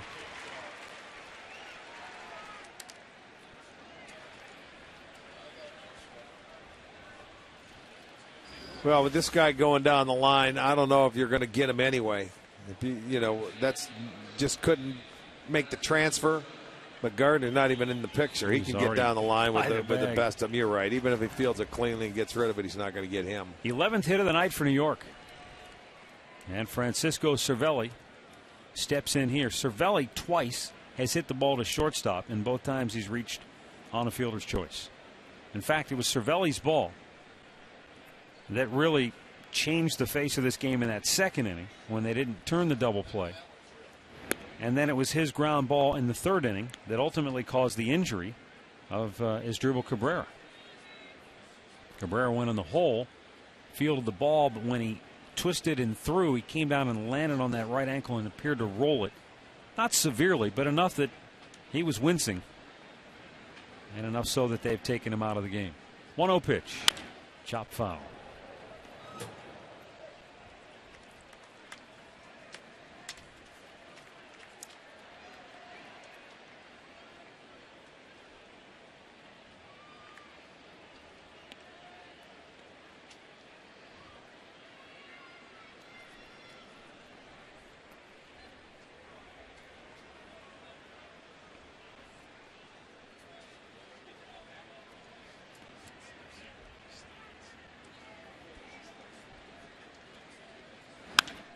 Popped him straight up. Right center field, Austin Kearns calling for it. And the right fielder has it. 1 away. Well, it's KeyBank Kids Fun Day on Sunday as the Indians will take on the Blue Jays. It'll be the last game before the All-Star break. And all you kids, you may want to come out early for the activities on the plaza. You can also stop by the new Wildwater Kingdom kiosk. Get your tickets at Indians.com.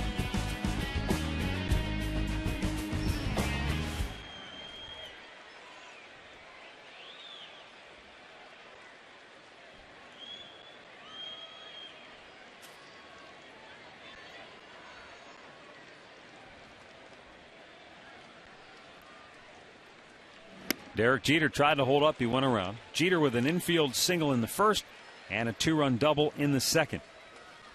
4 hits shy of the 3,000 mark. Called out on strikes to end the third.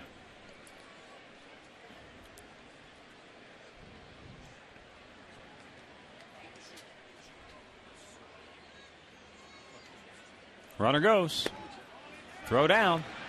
And he is safe at second base. Brett Gardner with his 21st steal of the year.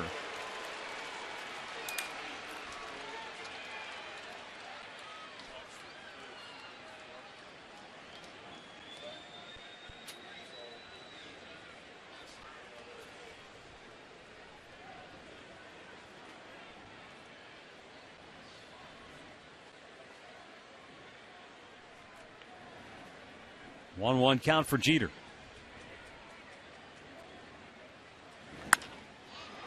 In the air, center field. Grady Sizemore drifting back into the gap. He'll make the grab for out number 2.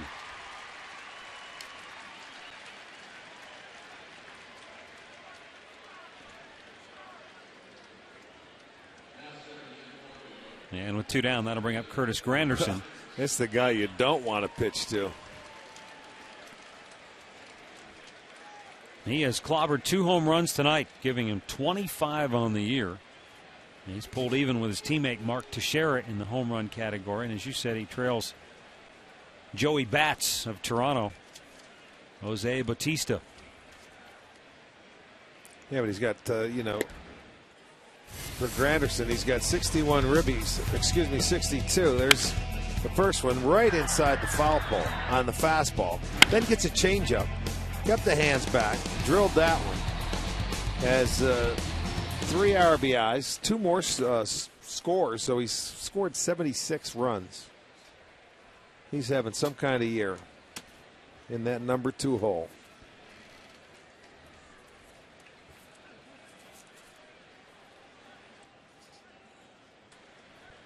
Ninth time he's had a 2-homer game in his career, second time this year.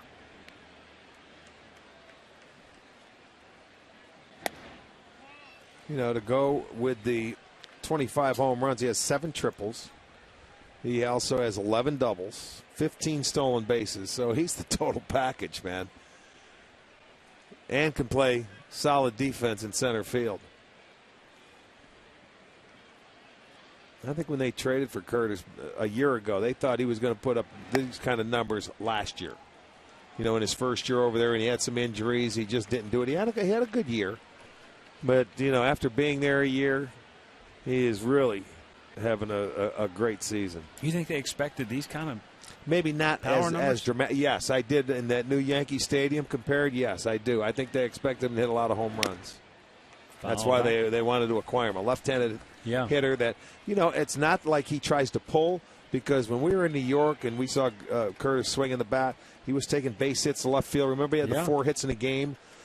Just staying on the baseball, but they knew he had pull power in that ballpark where the ball flies. I think they saw him as a 30 home run guy. There's a fly ball to center. Grady Sizemore settles under that, and the inning comes to a close. We head to the bottom of the 5th. It's New York 6, Cleveland nothing.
Six 0 New York.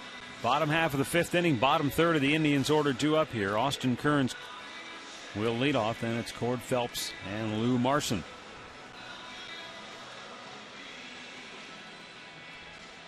Kearns grounded to third his first time up.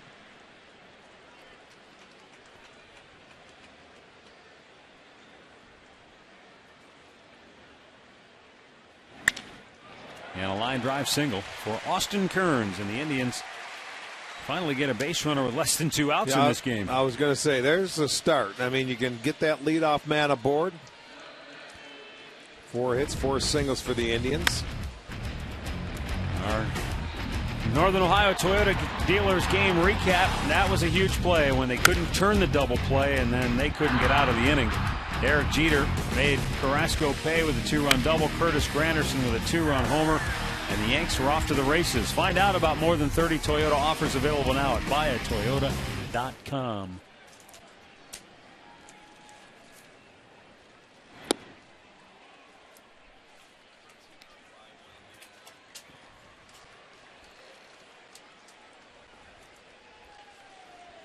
Austin Kearns with that base hit has meant that the Indians' right fielders, since Shin-Soo Choo has gone down, have really done a nice job offensively. They are 11 for 35 since he went down. They've hit in 8 straight games between Austin Kearns, Shelley Duncan, and Travis Buck. So while you don't expect anybody to come in and be Shin-Soo Choo, they've at least filled in nicely during his absence. But it's a long time to. You're talking about 8-9 games. Yeah, you're not talking about 8 weeks, 10 weeks. That's right. But so far so good.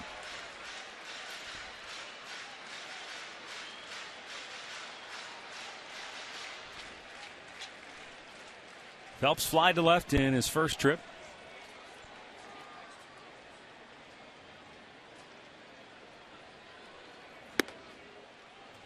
Just above the belt for a strike. And it's 3-1.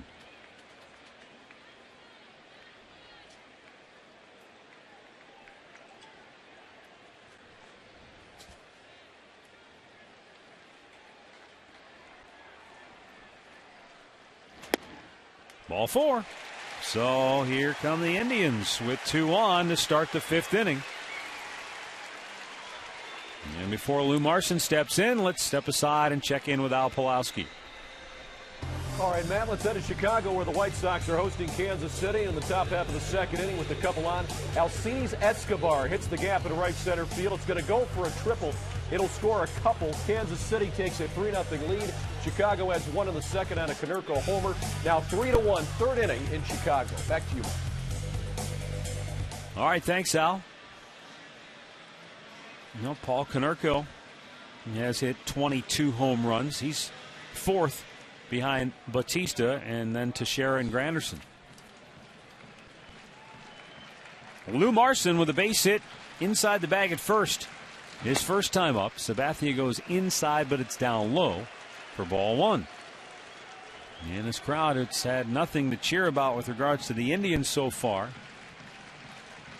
Hoping they can break through and get on the board here. You're getting at that point of the game where you want to get on the board and you want to answer. You're down 6. You got to at least get a couple. 2 balls, no strikes. Sabathia just over the 60 pitch mark in the game.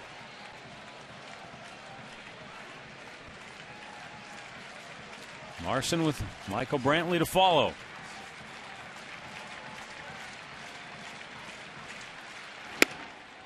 Outside corner, painted for a strike.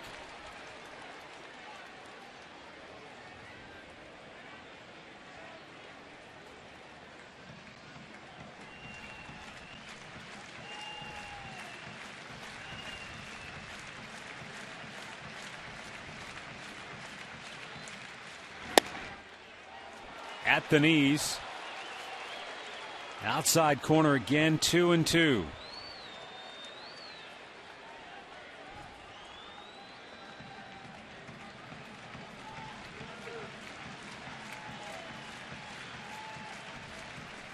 Austin Kearns at second, Cord Phelps at first.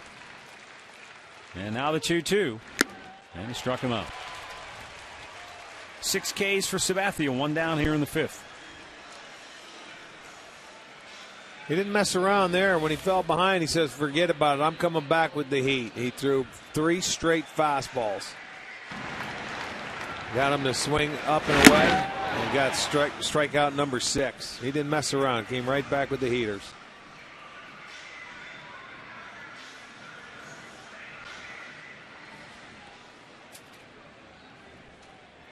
Michael Brantley has struck out and grounded back to the mound.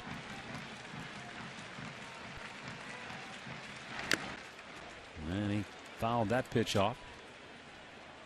But you're right, ever since CC got into trouble here, he's gone back to the old number 1. Fastball, fastball, fastball. That was 97 miles an hour.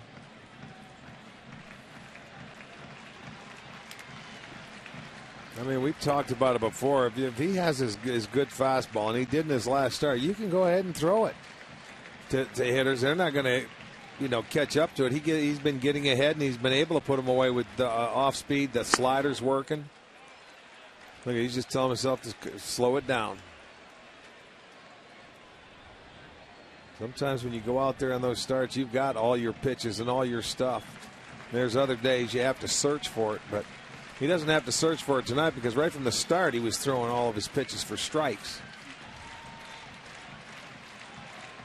1-1 pitch. There it is. In there for a strike. You can go either way, one or two. Even in the count, he throws the slider just to get me over slider. It wasn't his strikeout slider that he throws out of the zone. It's to throw for a strike. He could go high fastball here. He could go with another slider off the plate to see if he gets Brantley to chase it. He got him earlier in the game to do that. And that's been the pitch to get the left-handers to swing and miss. That one. Home plate umpire Jeff Nelson rings up Brantley, said he went too far. And now after back-to-back hits, Sabathia comes back with back-to-back strikeouts, and there are 2 down. Now this is the put-away pitch. That's the one that starts at the knees. He tightens it up a little bit, and you don't pick up the spin as much, and it's out of the zone. But the hitter doesn't pick it up, and by the time he can check his swing, he doesn't. You're out.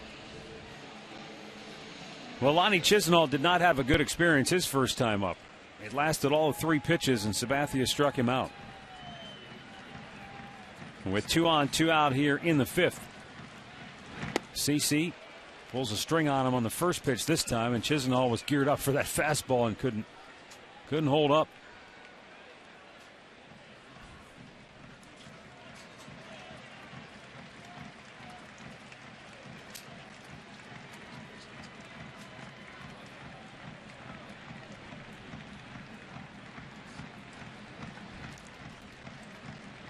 The 0-1.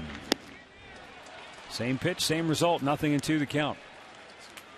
Sabathia has thrown 70 pitches tonight. 51 have been strikes.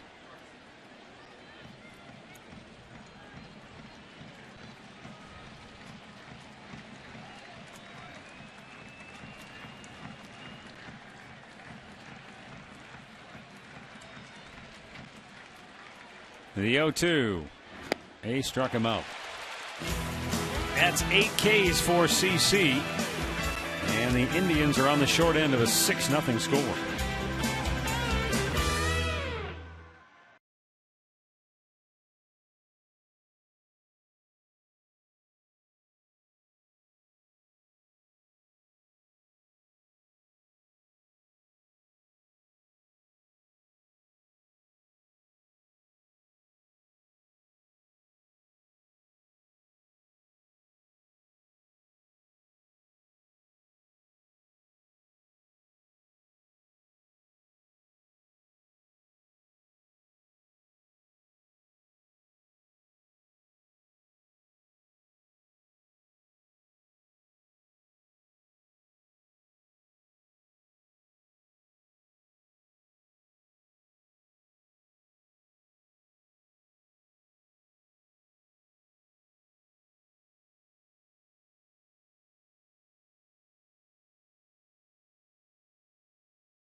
the Yankees and the Indians right now. New York on top 6-0. Now, last night we had a spectacular display of fireworks, the best I've seen. We've got them again this Friday night when the Blue Jays come to town.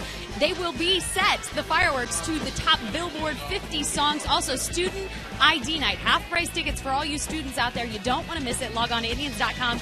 Get your tickets now. Rick, Matt, back up to you guys. All right, thanks, Katie. 6th inning. Here in Cleveland, Mark Teixeira will lead it off for New York. And Frank Herman with a first pitch strike. Teixeira 1 for 3 tonight. He'll be followed by Alex Rodriguez.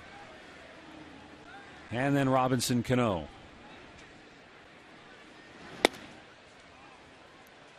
One and one to count. The only guy in the Yankee lineup that doesn't have a hit tonight is Francisco Cervelli. And he did enough damage with his at-bats not to have a hit. Yeah.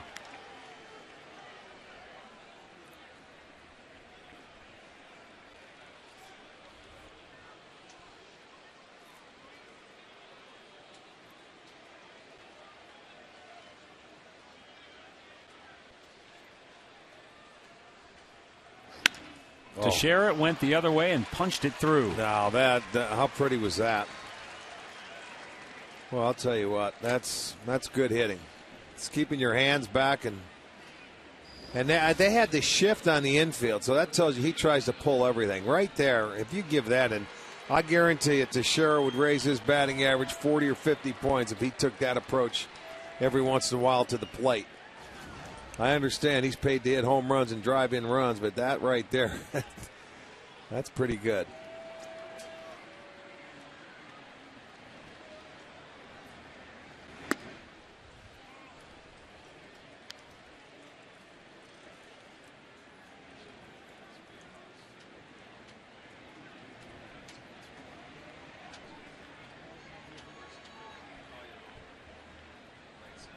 Frank Herman with the 1-0, and A-Rod hits it high in the air to center. Grady is back. Under it. One away. Here's our Miller Taste Greatness moment on this date in 1947. The great Hall of Famer Larry Doby made his Major League debut for the Indians. How about that? Great man, Larry Doby. First African-American in the American League. Just a few weeks after Jackie Robinson made his debut in the National League with the Dodgers. Right back to the screen off the bat of Robinson Cano.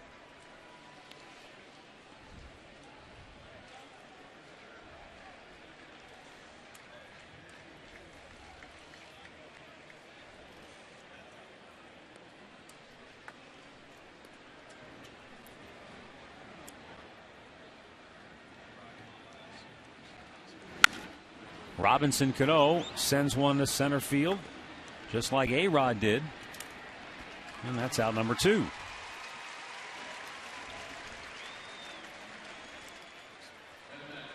That'll bring up Nick Swisher, who has singled and scored, walked, and grounded out tonight. Looks like, just from the look on his face, that it's tough to pick up the baseball. You know, that twilight where you need some help when that ball gets up there into the sky.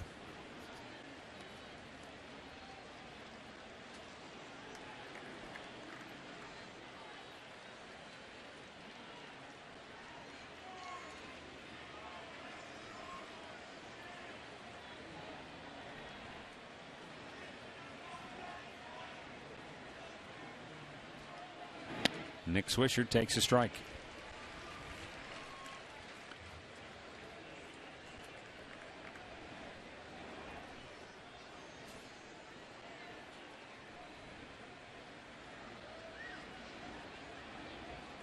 Six runs on a dozen hits now for New York.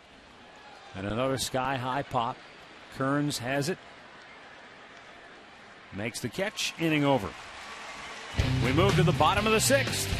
It's still 6-0 New York.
taken command of this game early, and CC Sabathia has run with it. The Indians have had 2 hits in each of the last 2 innings, but their last 6 outs have all been via the strikeout.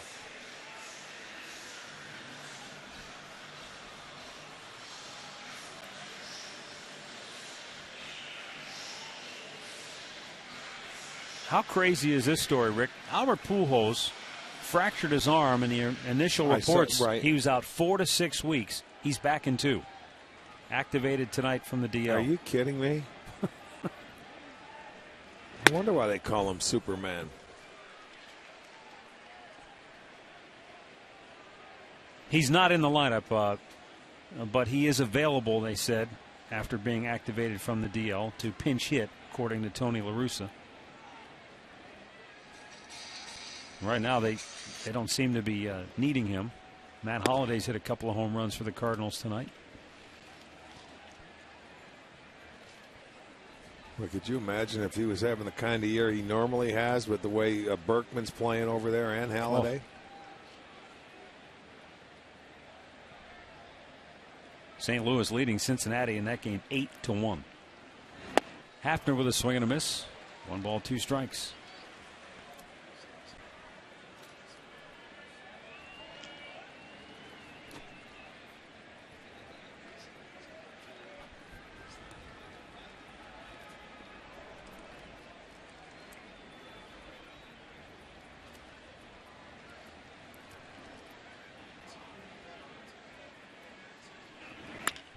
Hafner with a bouncer in the hole.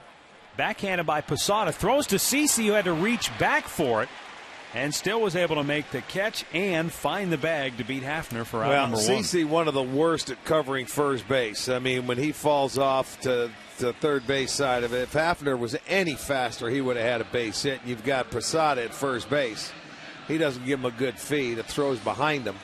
But I give him credit. He was able to get over there in time. And they get it. It's a 3-1 putout.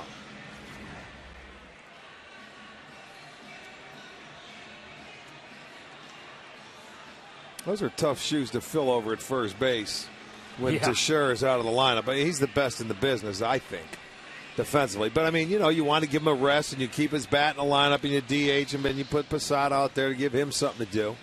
Doesn't have to catch, but boy, oh boy. I mean, Teixeira, he made a play last night. I forget whose bat it was off of, but I mean, he picked him clean. Yeah, that was a bullet. Here. Was that was hit by Santana? Yep, in the fourth inning. I mean, he made a play that. I mean, he's good at first base.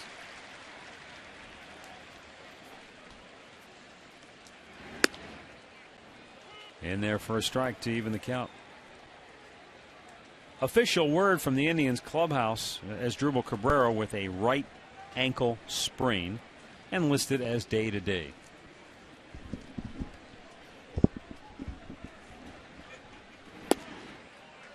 Strike 2 called.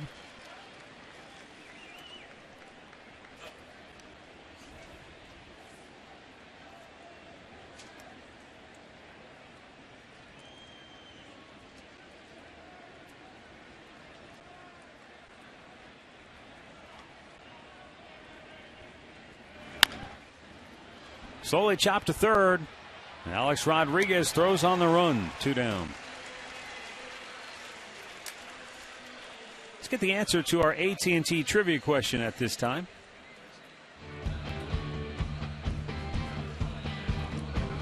Last Yankee pitcher with back-to-back 21 seasons was? TJ? Tommy John. Then he probably had surgery in '81. Tommy John. How about that? That's one you wouldn't guess, I don't think. But I remember he was out there, man, and he was dealing.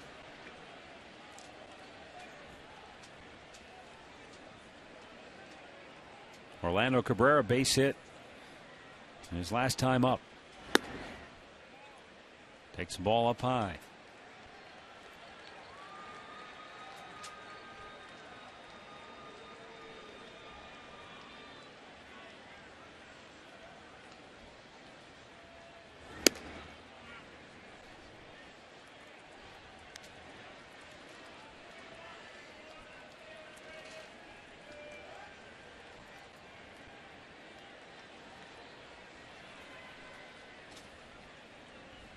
And the 2-0. Up the middle. Jeter from the outfield grass. And a backhanded grab by Posada. Very nicely done. And the Indians go 1-2-3.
Play each for as little as $25 a piece. Now the card costs you $49.95. It'll pay for itself if you play twice.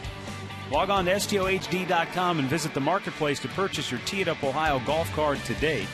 You get a chance to play Peak & Peak, Stone Motter, Little Mountain, Aurora Country Club, Whispering Woods, Fowler's Mill, Shale Creek, The Quarry, Ashland Country Club. Check it out today.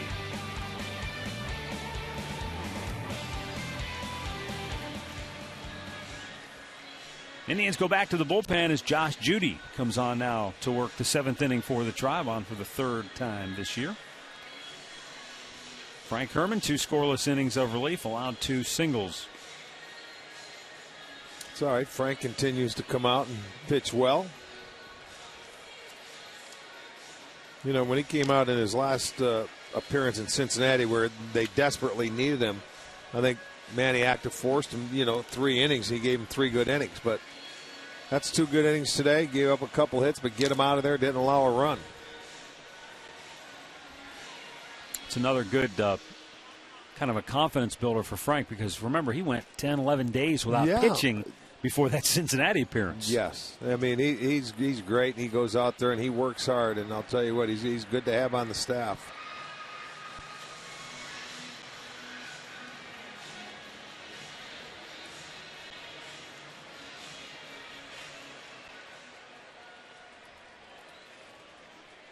Jorge Posada, 1 for 2. He walked and scored back in that 2nd inning.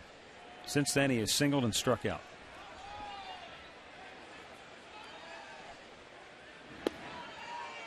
Josh Judy with a first pitch strike. Same 2 teams tomorrow night. We wrap up the series at 7 o'clock. We'll have tomorrow's game for you on Channel 3. It will be Justin Masterson against Philip Hughes, who's coming off the DL to make the start for New York.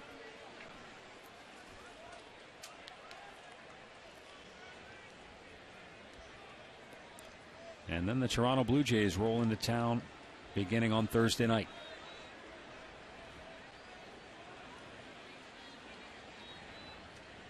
Here's the 1-1.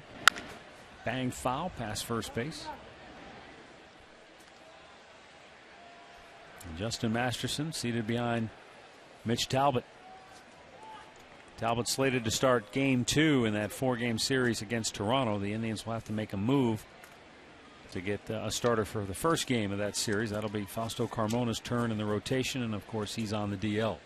The 1-2 in the air, left field. Back goes Brantley, still going back, running out of real estate, hits off the wall above his head. And into second base with a leadoff double is Jorge Posada. And hit the built-in out-of-town scoreboard. That ball had some carry to it, didn't it, for a breaking ball away? You hit that ball a long way, and, you know, as we say, I say a lot of times that it's tough for left-handers to drive the ball to left field. There's a breaking ball. He stayed on nicely. And look at it, sends Brantley back, and you got to keep going back because he wasn't sure if he could catch it, and that's what you hope. The center fielder gets over. Boy, they got the mics in the padding, don't they? Oh, hello. Oh, yeah. What was that?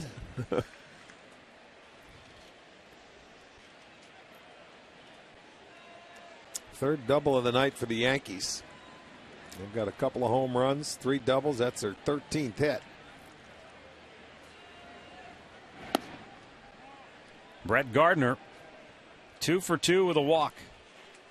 He has singled twice and stolen a base.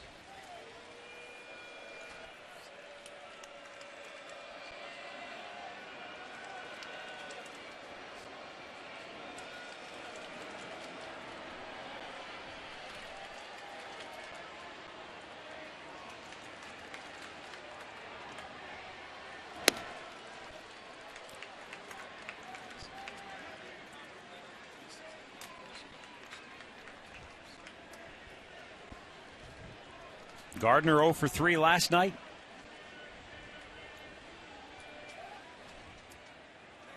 But he drew a walk in that second inning. And that led to a 5-run outburst for New York.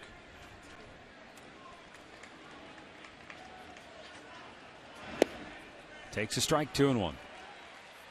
We talked about it when we were in New York. His approach at the plate became very patient when he was in college, because his college coach impressed upon him the fact that you need to learn the strike zone. You need to focus on what pitches you can handle, what pitches you cannot handle. So that has led to him being a very patient hitter who sees a lot of pitches.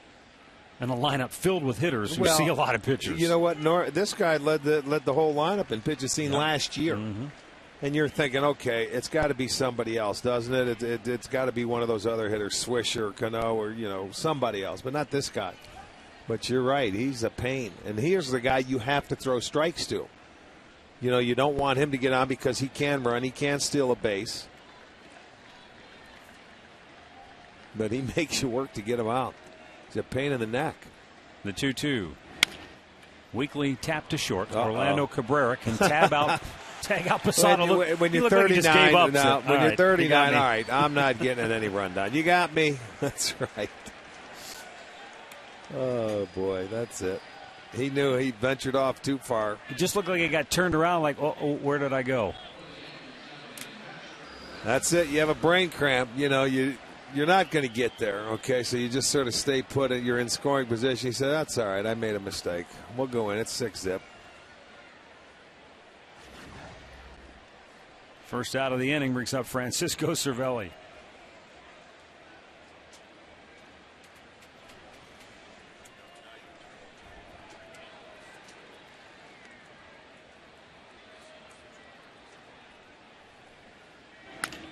Banged foul third base side.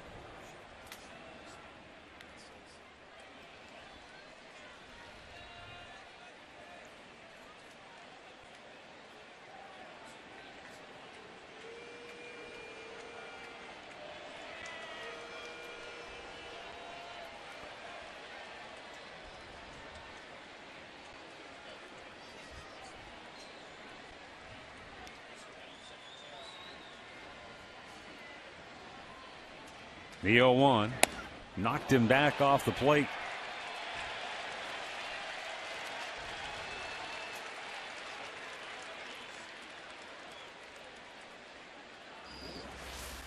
Well, man, you got to jump some rope here. That one almost got him in the knee.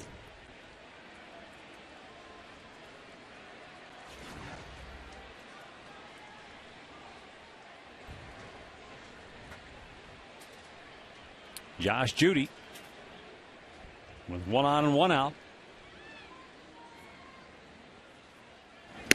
Misses outside.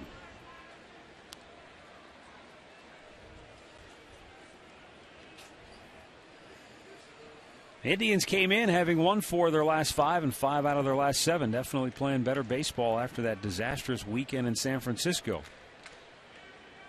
Game and a half in front of Detroit in the AL Central. But taking it on the chin so far here tonight. And a strike called to even the count at 2-2.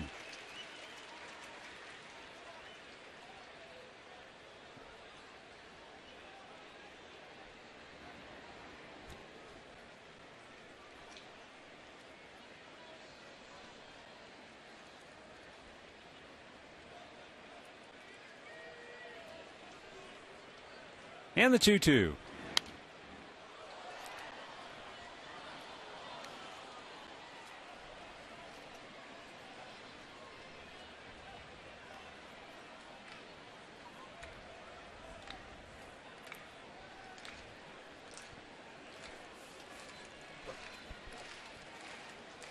Carlos Carrasco came into this start having allowed 4 earned runs in his last 36 2/3 innings. But that second inning cost him and the Indians. Yeah, unfortunately, they were all earned as well.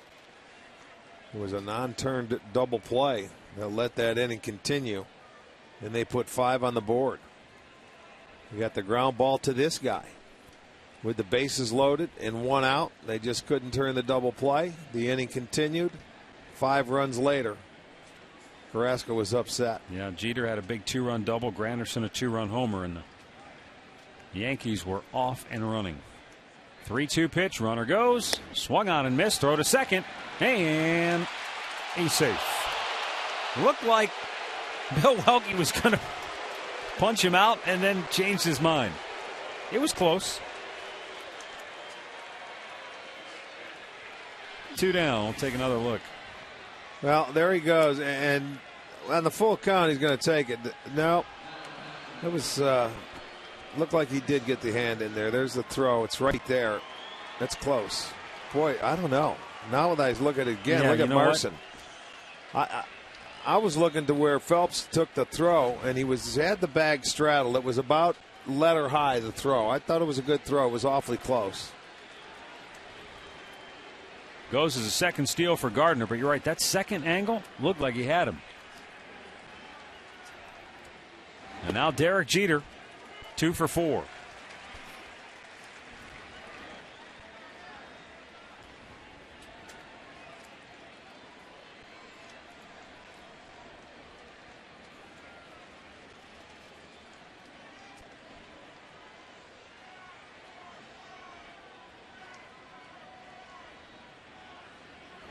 Down low. Take another look. This is from behind the play where Phelps gets the throw. Here comes the hand. He's out. Hand is not at the base yet. I think he was out of there now that I see it from that angle.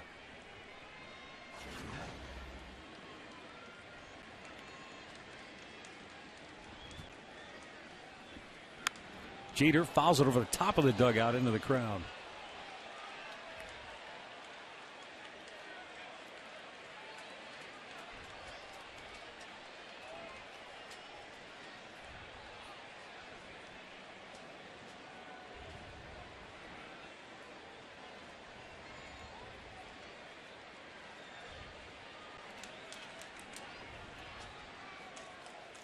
Two down, a runner at second, and Derek Jeter down on the count 1-2. And it's called a ball just a bit outside, I guess. Well, he's been calling that pitch out there, but this guy's up at the plate and is probably given one more chance. Good pitch. Back in the third inning, Carrasco made that pitch, came back, made almost an identical pitch to it, and got the call the second time. And go out there again, and this time Jeter fouls it back. Sure, Jeter remembered that previous at bat too. He might give it to you one time, but maybe not twice if he can prove that he can make that pitch 2 times in a row.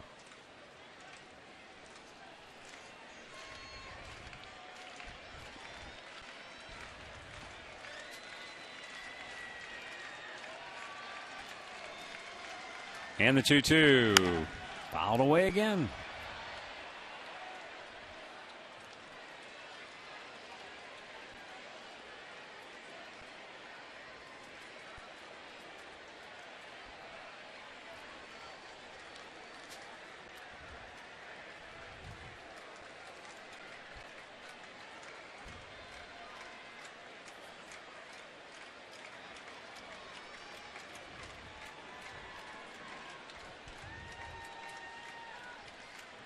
And the 2-2 pitch. Jeter with a bouncer towards short. The old room service hot for Orlando Cabrera. And that'll take us to the 7th inning stretch.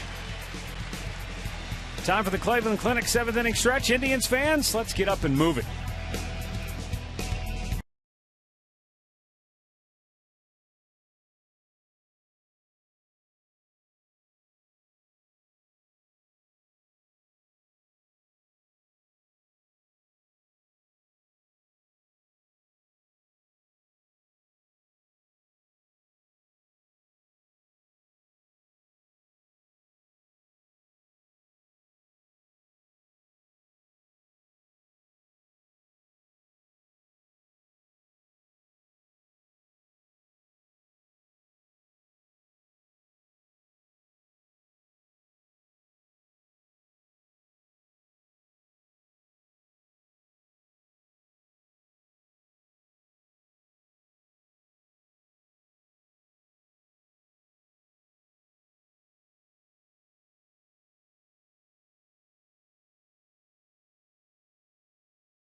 Locations in Northeast Ohio. Visit Panini'sGrill.com for location near you. And coming into the bottom half of the 7th inning, Indians trailing 6-0. It's been all Yankees tonight. 6 runs, 13 hits, no errors. They have left 10 on base. No runs, 4 hits, no errors for the Indians. They have left 5 on base. And it's been CC Sabathia with 8 punch-outs tonight. He has been dealing and dominating the left-handed hitters. Grady Sizemore drives one to right center field. It's in the gap. That'll get down. And it's cut off nicely by Swisher. His throw to second base is not in time. Grady Sizemore with a leadoff double here in the bottom of the 7th inning. First extra base hit for the Indians. And he got a fastball down enough for Grady where Grady ended up hitting it. He liked it. That's his zone. Liked it middle in. It was down enough, found the gap. Swisher got over there in pretty good time. Makes a strong throw, but not in time to get Grady.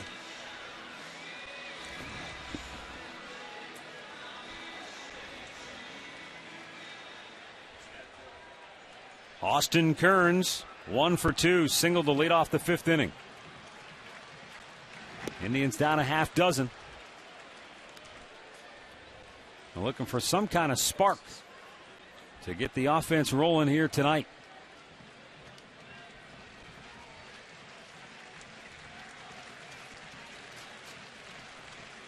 CC Sabathia about to make his 85th pitch of the evening. It was revealed after the game last night that Mariano Rivera was unavailable. He had a sore triceps, and a strike called on Kearns as the first base umpire Marty Foster said he went too far. And it's 0-2. No, there's the side view.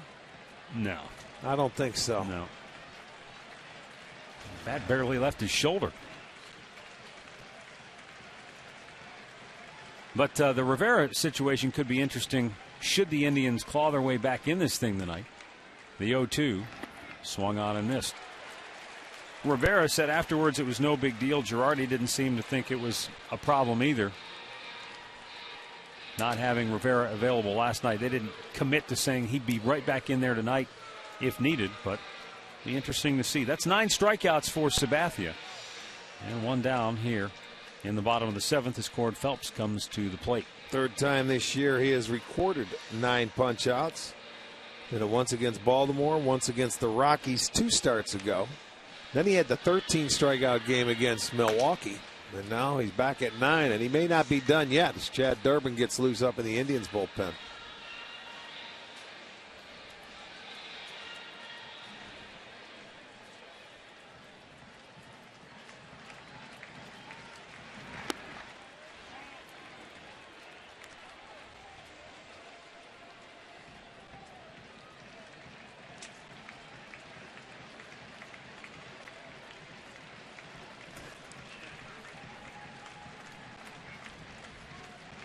The pitch to Phelps. Man, it's low, 2-0.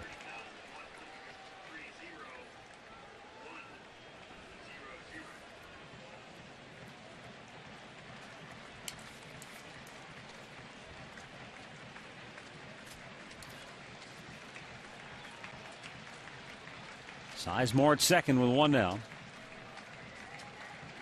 And the 2-0 to Phelps is ball 3. Remember, he walked Cord Phelps back in the 5th inning. And then he just got nasty and struck out the next 3 hitters with all fastballs. Yeah, he got mad, didn't he, after they got 2 guys on. The first 2 guys, the first time tonight that they were able to get their leadoff man aboard. They did it in this inning.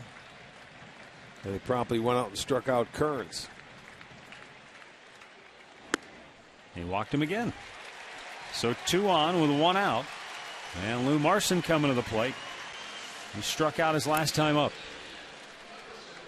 The Gathering Place supports, educates, and empowers individuals and families who have been touched by cancer. For every Indians home run, Rick and I are each donating $5 to the Gathering Place. Great Clips donates $50.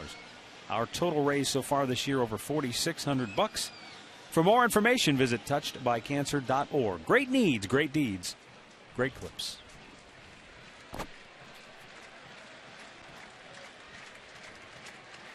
Marson has singled and struck out tonight.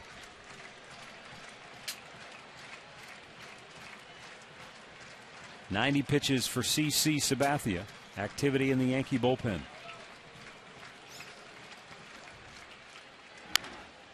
Pop back out of play.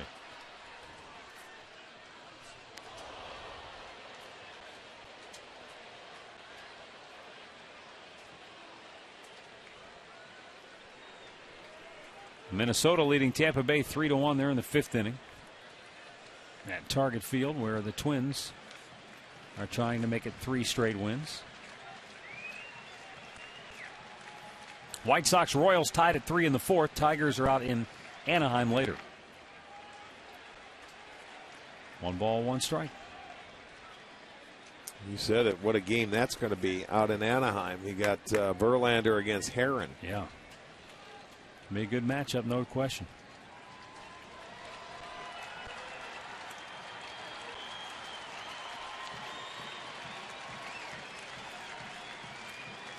Angels began the night tied with Texas for the top spot out west. Marson with a drive fouled on the right side out of play. Angels and Rangers with identical 45 and 41 records coming into play here tonight in Seattle. A game under 500 was just 2.5 back. Baltimore leads Texas at the moment 2-0 during the 5th.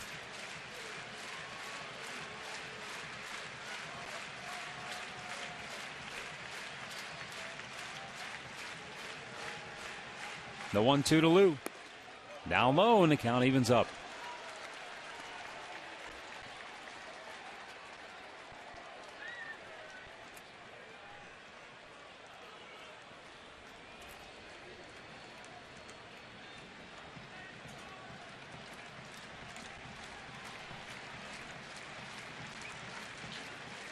With 2 on and 1 out here in the bottom of the 7th inning, the 2-2 to Marson. And he strikes out. That's 10 Ks for CC. It's unbelievable, Rick. Every time the Indians have had base runners, he has gone strikeout crazy. Well, he hasn't given in, and he's been able to get a couple of these guys on check swings where they weren't sure what's coming, and they just didn't swing the bat. There's the check. And he definitely went around. But, yeah, he's had the strikeout pitch work in double digits in back-to-back starts now for strikeouts. He struck out 3 in the 4th, 3 in the 5th. And he has struck out 2 here in the 7th. Michael Brantley has already whiffed twice tonight.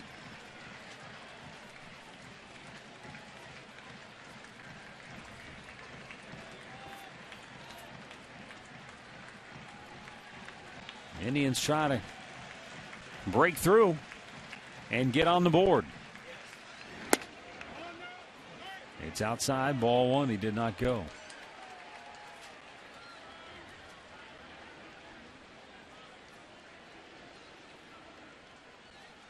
CC Sabathia dealt to Milwaukee in exchange for Michael Brantley. In addition to Matt Laporta, who's on the DL, but getting closer to making his return.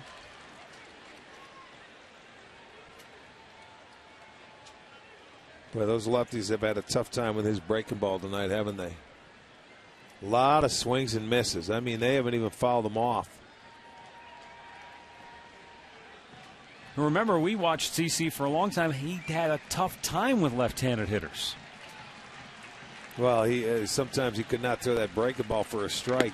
Tonight he's throwing it for a strike when he wants to. And then he's got the put-away slider that he's been nasty with. And then they get him singing at that the slider, and then he just throws a fastball right by you. Left-handers, 11 swings and misses tonight. 2 on, 2 out. Brantley down on the count, 1-2. And he lays off a ball in the dirt to even the count.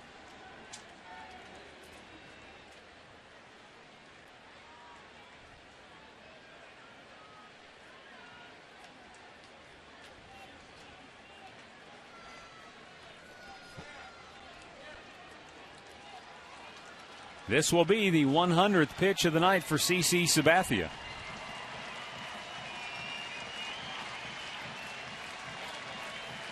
As Michael Brantley awaits the 2-2 pitch with 2 aboard and 2 down.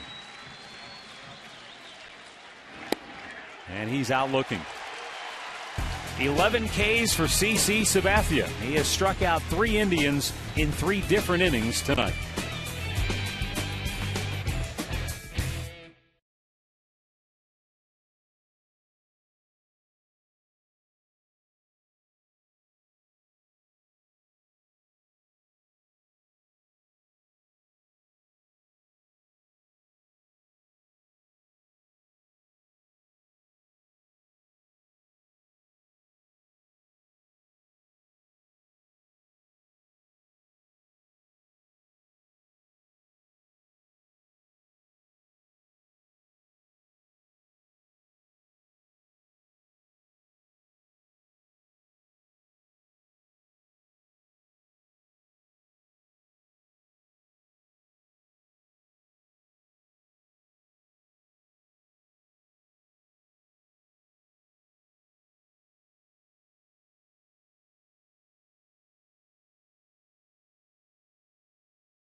We're back here at Progressive Field where the Yankees lead it 6-0. And as we go to the 8th inning, Indians will go back to their bullpen. And Chad Durbin, the right-hander, will come on to work the 8th inning. Josh Judy worked a scoreless 7th. Yeah, when you get a starter, and Manny hasn't had to do this often, has he? You know, your starter goes early, and you got to, you know, get your guys work out of that bullpen. It hasn't happened often. Well, as we've said before, we talked about it on the pregame show. It was yesterday or the day before. This team, look, they're not going to be an offensive juggernaut. They're not going to suddenly wake up and start scoring 6-7 runs a game. If they're going to win this thing, if they're going to stay in the hunt and pursue a playoff spot, they're going to do it with pitching and defense. That's been their calling card. A great bullpen.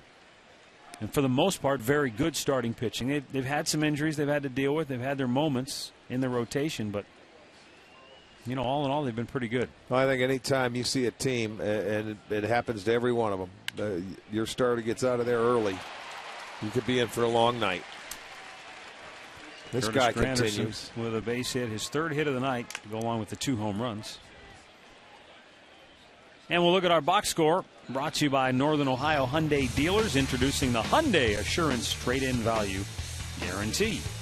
Derek Jeter, couple of hits, closing in on the 3,000 mark in his career, 4 shy. Curtis Granderson, the 2 homers, now has 25 on the year. A 5-run second for New York. That's been the game. They only have 1 run outside of that big 2nd inning. And that was a solo homer hit by Granderson in the 4th.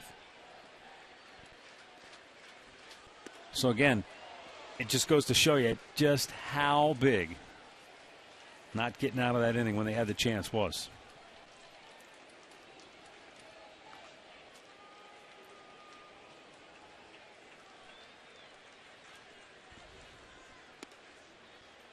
One and two.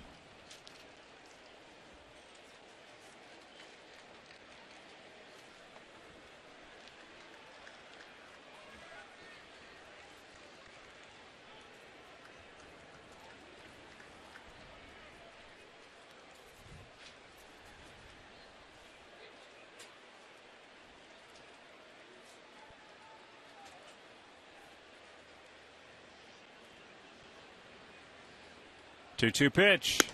Teixeira, did he chase? He did, says third base umpire Mike Estabrook. He knew it. He just wanted confirmation before he walked back, but I think he realized he did swing. Let's shoot it back to the studio one more time. Here's Al Pulaski with another update for us. Hey, Matt, you were talking about Jose Bautista earlier. Well, in the 9th inning here against Boston, he launches this 2-run homer. That's his league-leading 28th of the season to make it a 3-2 game. Blue Jays still batting in the 9th. There are 2 outs with the runner on, and they're down by a run. Back to you, Matt. All right, thanks, Al. Now, you know, you mentioned home runs. His name's got to pop up in there, doesn't it? Just a matter of time.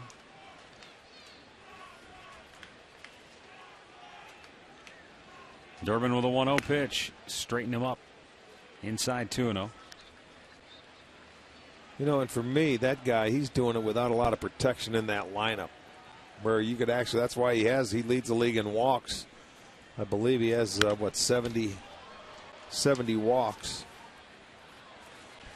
That's a guy, you know, that could hurt you and hit the home run. You might as well just pitch around him. Yeah, coming into the night, he had 70 walks. That's 7 better than Miguel Cabrera. And he still has 28 home runs. A-Rod cuts and misses. It's 2-2.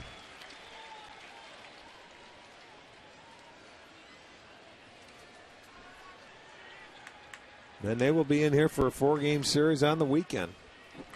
The Blue Jays, they will follow the Yankees in here and take it into All-Star break. Starting Monday, Tuesday, Wednesday. And we only have a 3-day break this year because we open up with a 4-game series in Baltimore. Base hit into left field, and the Yankees threatening here in the 8th with 2 on and 1 out. A-Rod's second hit tonight.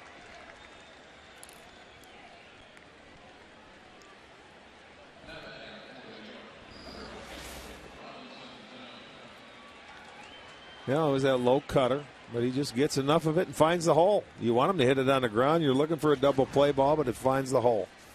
So A-Rod now with 2 hits tonight. The Yankees with 15. They got their hitting shoes on tonight. Robinson Cano 1 for 4 with a double stands in here.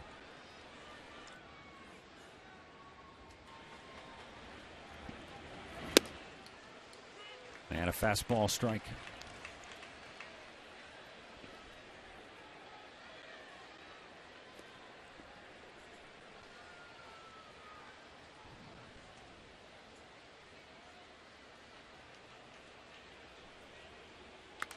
Fouled back by Cano. Quickly, the count is 0-2.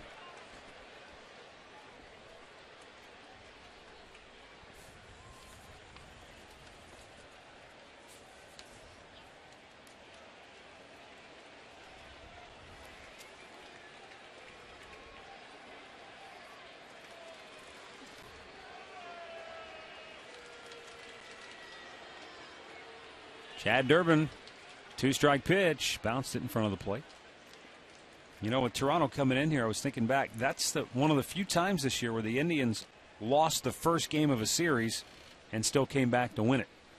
They got in Toronto? Yeah, they got beat up 11-1 in the opener of that series, then came back and won 6-3 and then 13-9 to take 2 out of 3. Then in fact, it's the only time they've lost the series opener and still won the series. They play well up in north of the border. Driven to deep center. Sizemore sprinting back to home plate. It's over his head. Hits the very base of the wall. And the Yankees will get a run home here as Granderson scores. Rodriguez stops at third on the RBI double by Robinson Cano, his second 2-bagger of the night. And that makes it 7-0 New York.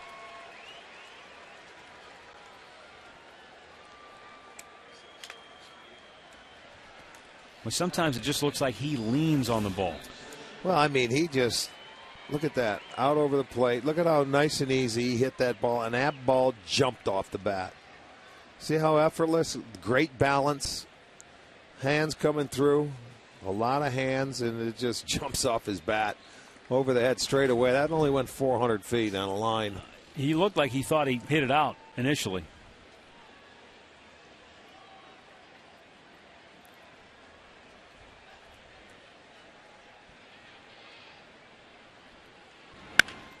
And a base hit into right field brings home Rodriguez. Stopping at third is Cano.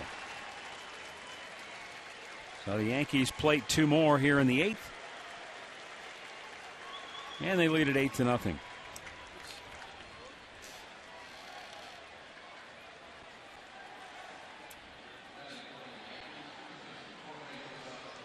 that's going to bring up Jorge Posada, who has 2 hits on the night.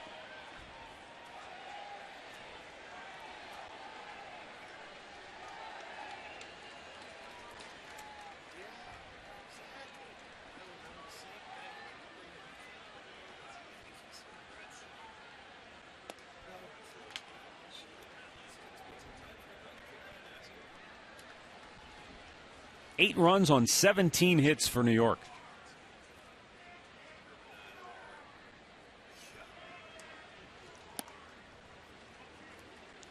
Two 2-0 the count on Posada.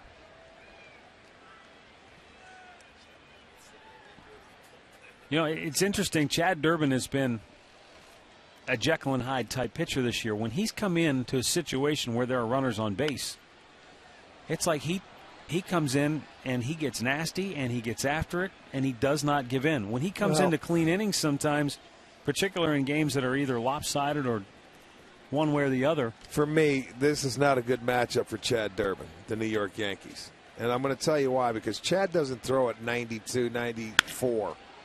He's more of an 88 to 90 guy, and that's right up the speed of those bats for the Yankees. Cano will tag and score here to make it 9-0. You know, the very definition of what you're calling slider speed bats, so they kind of match up perfectly. More so, yeah, they do. And that cutter that he throws at about 88 or so, that's right into their wheelhouse, their speed zone.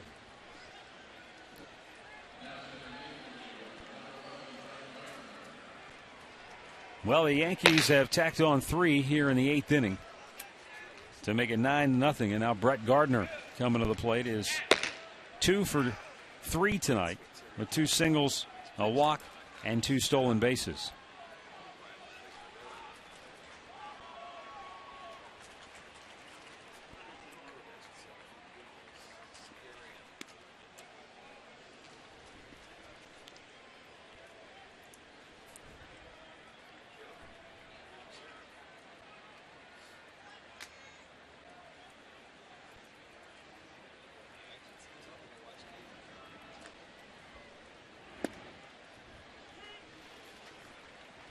One the count to Brett Gardner.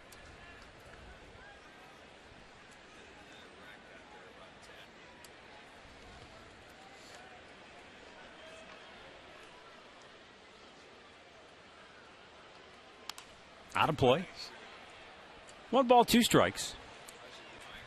With 2 down here in the 8th inning.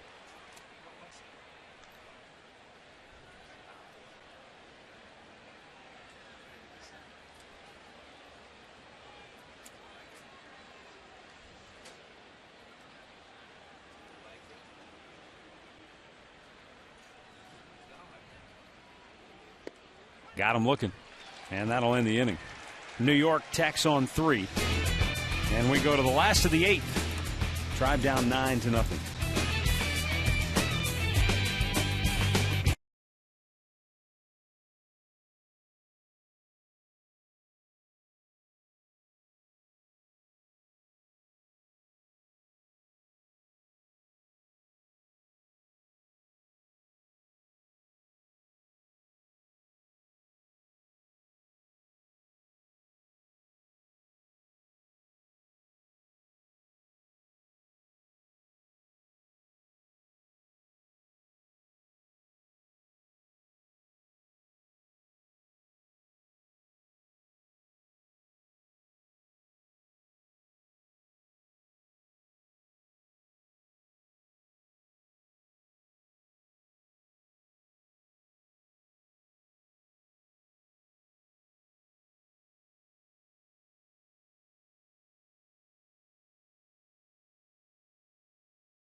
Nine to nothing in favor of New York, bottom of the 8th inning.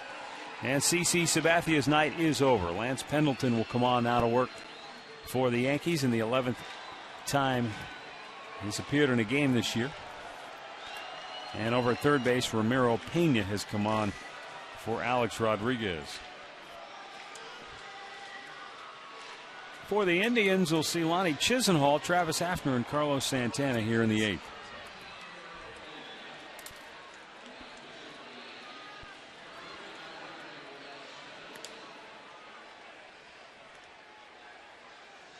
Well, it certainly has been all Yankees tonight. Well, before the Indians come to bat here, let's go back to the studios. Al Palazzi is going to tell us how that Red Sox-Blue Jays game ended. Well, Matt, it was an exciting finish at Fenway. 2 on, 2 out for Boston with John Papelbon on the mound. Then John McDonald for Toronto. It's a base hit to left field. Darnell McDonald comes up throwing. Out at the plate is Edwin Encarnacion. That's the final out of the game. Red Sox hold on to win 3-2. Back to you, Matt. All right, thanks, Al. So Johnny Mack gets the base hit, but the runner gets gunned at the plate to end it. And the Red Sox hold on for a 1-run victory. Lonnie Chisenhall looks at a fastball, letter high for ball 1.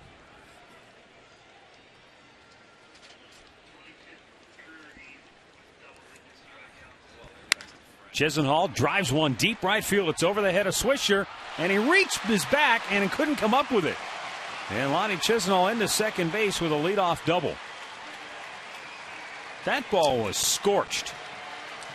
You know, I didn't see it. I thought it stuck in his glove because when he turned around, I didn't see the ball go over and bounce off the wall. I just don't think he could get his glove up No, quick enough. He couldn't. He's lucky he didn't get hit in the back of the head with it. I mean, you're right. That ball was hit hard. There it goes over his head, and that's a tough ball as hard as it was hit. You make one turn, and he just wasn't in line for it, and that ball ricochets off the wall. Chisenhall in with a double. So 3 out of the last 4 innings, they've had their leadoff man aboard. Excuse me, 2 of the last 2. Yeah, 3 out of 4.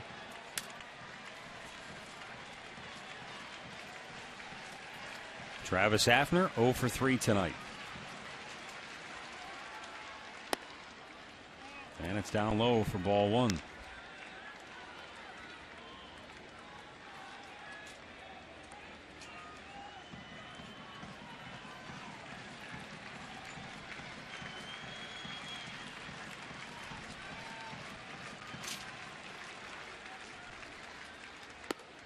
Up high, 2 balls, no strikes.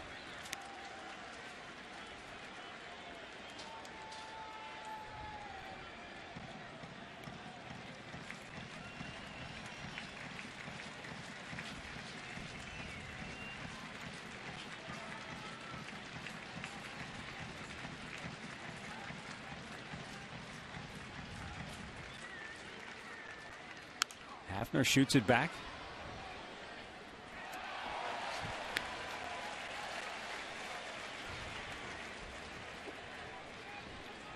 Travis hit the ball hard his first time up. Back in the first inning, he sent a ball to deep center that Granderson made a nice over-the-shoulder catch on to end that first inning.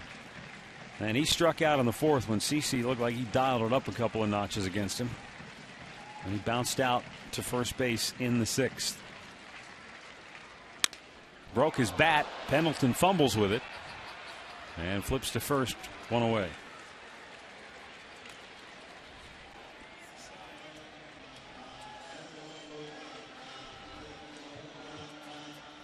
That's pretty much the definition of getting sawed off right there, huh?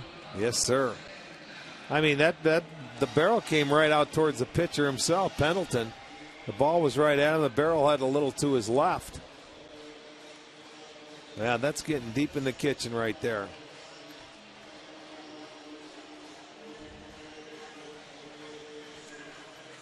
And with 1 out, Carlos Santana steps in, 1 for 3 tonight.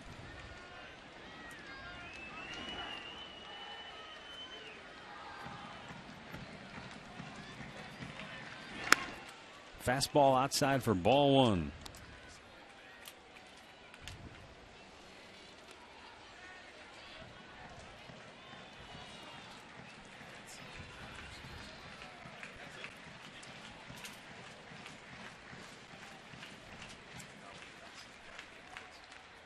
Up and in, knocked him back. 2 balls, no strikes.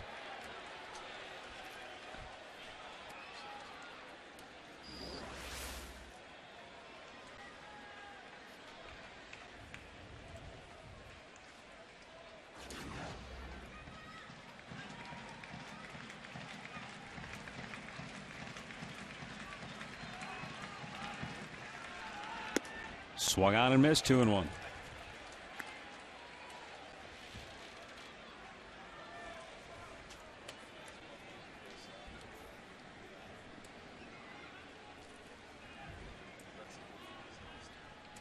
Chisenhall doubled to start the inning. He's at second with 1 out. Pendleton eyes him up, the 2-1 to Santana. Is hit high in the air to left, over near the line. Gardner racing over. 2 down. And Orlando Cabrera coming up.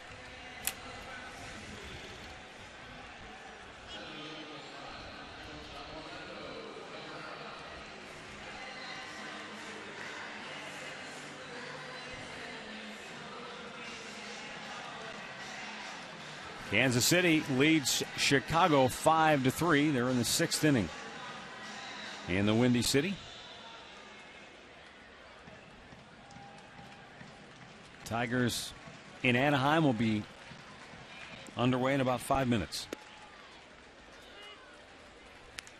Minnesota leads Tampa 3-1.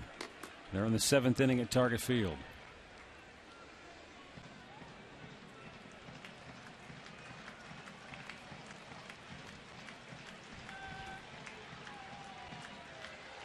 The 0-1 to OC. Inside, he missed. 12 pitches for Pendleton, 6 balls, 6 strikes.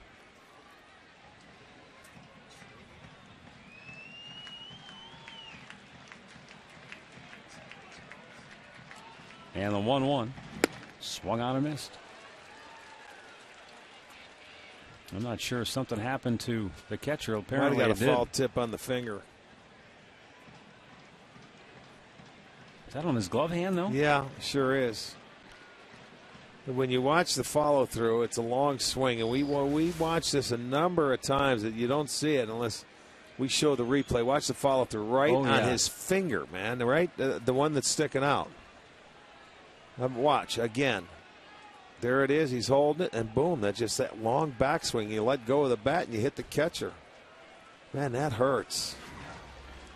He just needs some time to get some feeling in there. Where were we? We witnessed it where one gets it in the helmet. One got it in the middle of the back in the last road trip. Well, Lou Marson. Remember, they got the interference call. That's right.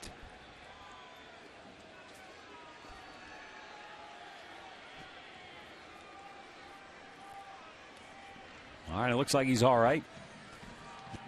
At least he's going to try to give it a go. 2 down, a runner at second, and the 1-2 pitch to Cabrera. Checked to swing and fouled it off, stays alive.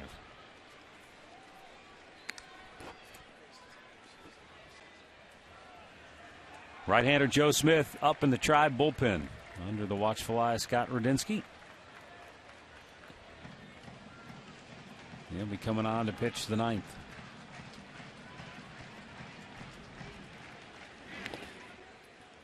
Two and two.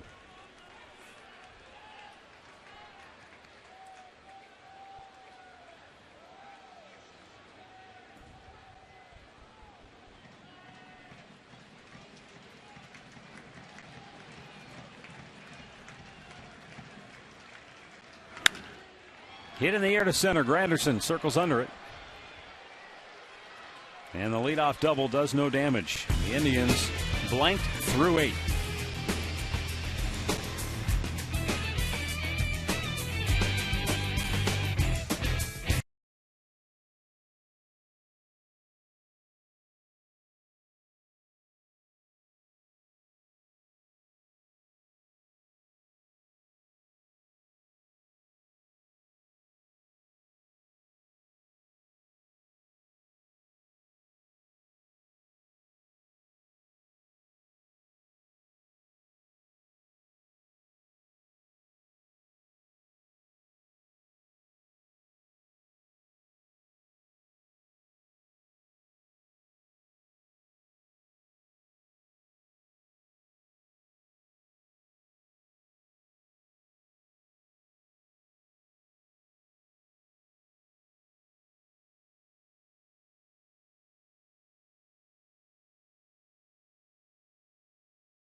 And Joe Smith coming on to work for the Tribe. 0.95 ERA for Joe Smith in his 31st game of the year. Yeah, Joe having some kind of year this year, getting more aggressive with his pitches. Well, I mean, with the strike zone. Instead of trying to nibble and paint the outside corners, he's being much more aggressive, throwing strikes, letting his natural movement. I guess you could call it trusting your stuff, as you hear so many times.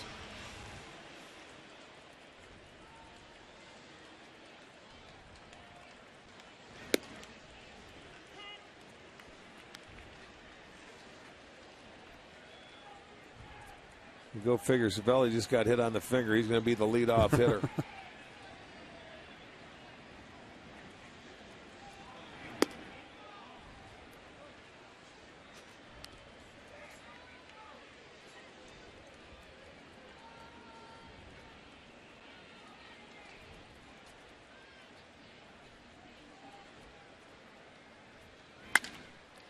Ground ball to second. Big hop for Phelps. One down.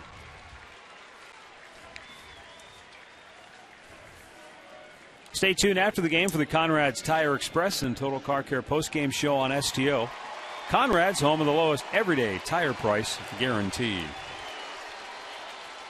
We'll have the highlights, what highlights there are to this point, and we'll get you set up for the series finale, which comes your way tomorrow night in the rubber match right here at Progressive Field. We'll have it for you at 7 o'clock on Channel 3. Derek Jeter, 2 hits tonight in his first 2 trips to the plate. And he takes a strike.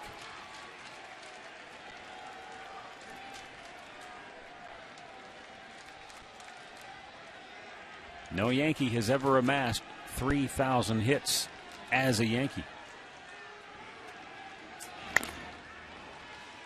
There have been some guys who played for the Yankees who did get 3,000 hits, but never while wearing the Yankee uniform. Wade Boggs comes to mind. Oh, yeah. Immediately. Remember, he got his 3,000 hit against us on a home run in Tampa. Right. Off Chris Haney. The 0-2. Chop to third. Big bounce there. Lonnie Chisenhall throws him out, 2 down. And that'll bring up Curtis Granderson.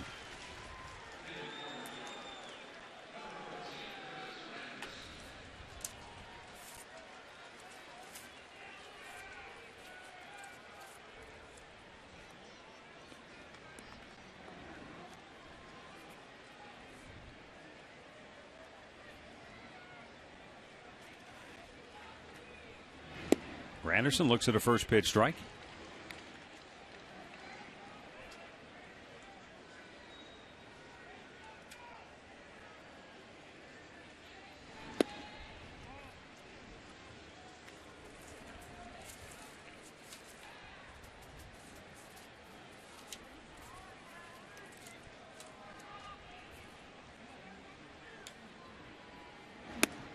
Outside. Granderson with a 2-run homer in the second inning, then a solo shot in the fourth gives him 25 home runs on the year. He and Mark Teixeira trailing Jose Bautista of Toronto.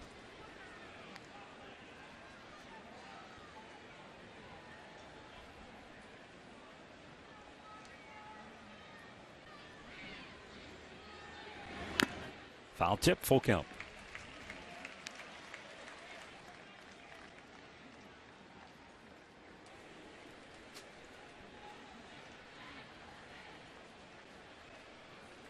And Joe Smith, payoff pitch, back out of play.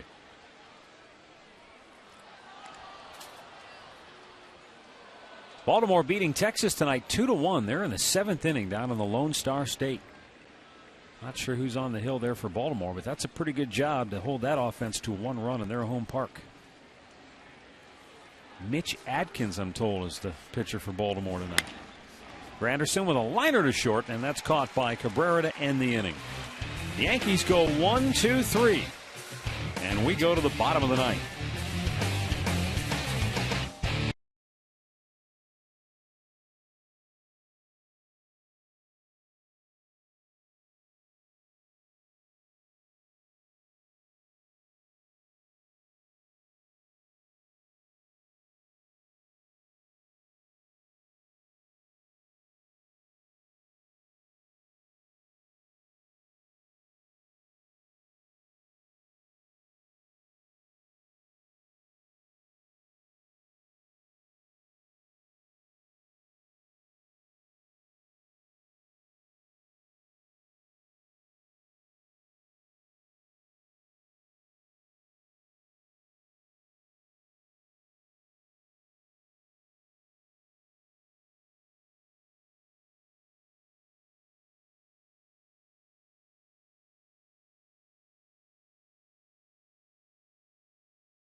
And we go to the bottom of the ninth. It'll be Grady Sizemore, Austin Kearns, and Cord Phelps to face Lance Pendleton, who worked a scoreless 8th inning.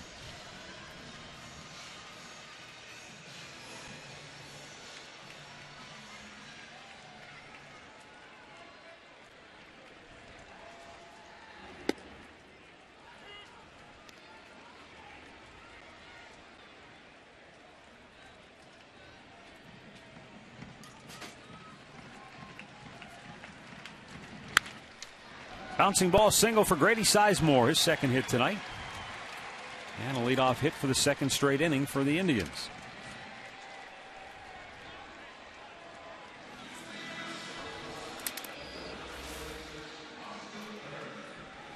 Well, he reaches out an off-speed pitch and just pulls it in the hole between first and second. So that's hit number 7 for the Tribe.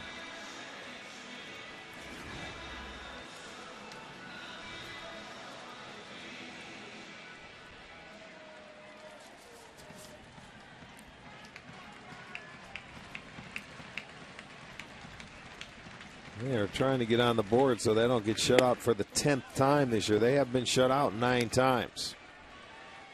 That's tied with Oakland. The Angels of Los Angeles have been shut out 10 times. That's the most. The Indians try, if they were shut out tonight, will go into a tie with them.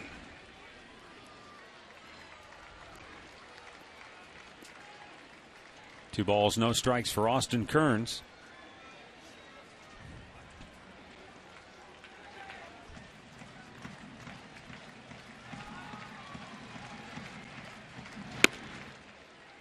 Just a little bit outside, 3-0.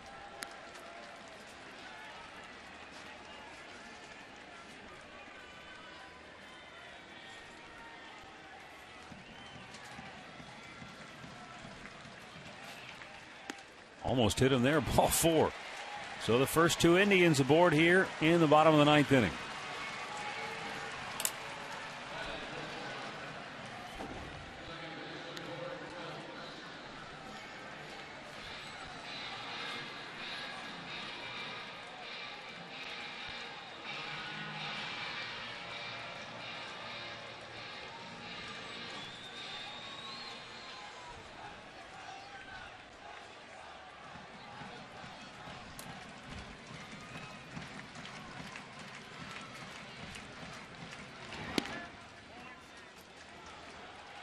And he's on ball 1 to Cord Phelps. Joe Girardi doing a little pacing, rubbing his head in the dugout over there on the Yankee side. And the 1-0 pitch is up high, 2-0. And he's thinking to himself, I mean, it's a 9-0. I don't want to have to get the bullpen up now. I'm going to send the pitching thinking coach that out happened there. one day in New York when he had to come out and bring in Rivera. Because their bullpen, couldn't hold anything, and it was in one of those games. It was the first in New York. game of the series, wasn't it? It was like, for New York, embarrassing. He went out there, the bullpen couldn't hold it. Let's see. It was the 11-7 game, the first game of the series. And, they were just, it was a blowout. And the next thing you know, he had Rivera up. He had 2 or 3 bullpen guys in. They couldn't get it done. And he says, heck with it. Give me Rivera.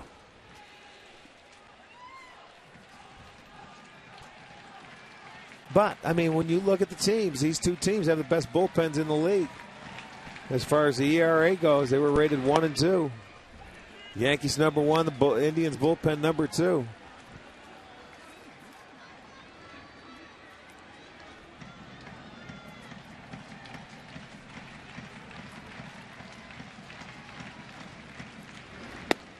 It's outside. And it's 3-1.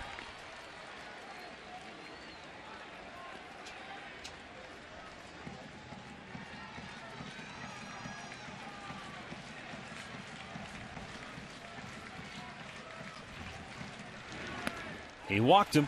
And how do you like that? The bases are loaded with nobody out here in the bottom of the 9th inning. And the Yankees are going to have to get their bullpen up in a 9-0 game. Well, that's got to drive the pitching coaches absolutely crazy.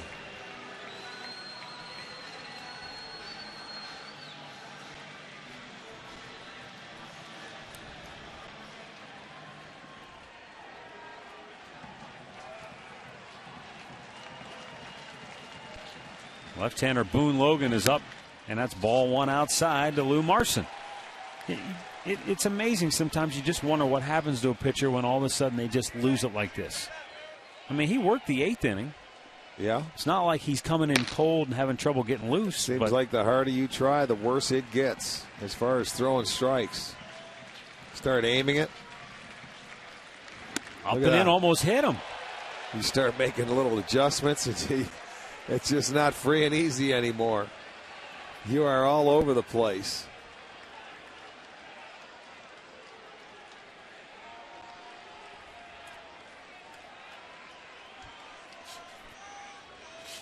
You can send anybody out there to talk to him you want. But he's the one that has to decide.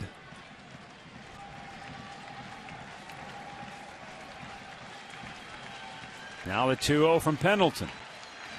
Finds the strike zone there.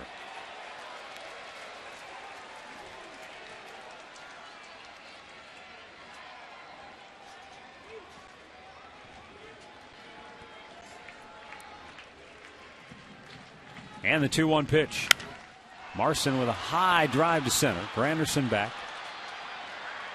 He'll make the catch, and the Indians will avoid the shutout. Scoring on the play is Sizemore. Austin Kearns tagged at second and moved to third. It's 9-1. Lou Marson picks up his 8th RBI on the year.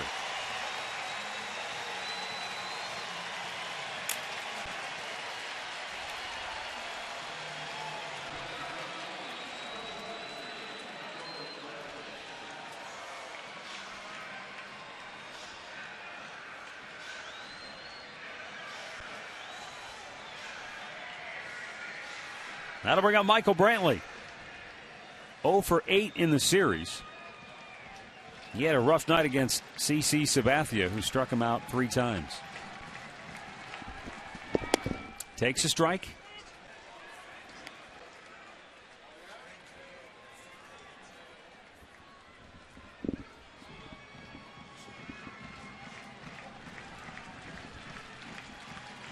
The 0-1. In for a strike. 0-2 the count. Tigers did not score. Angels batting in the bottom of the first out in Anaheim.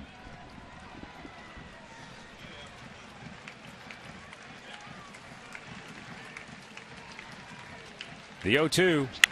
Brantley smokes it foul just past Sandy Alomar at first base.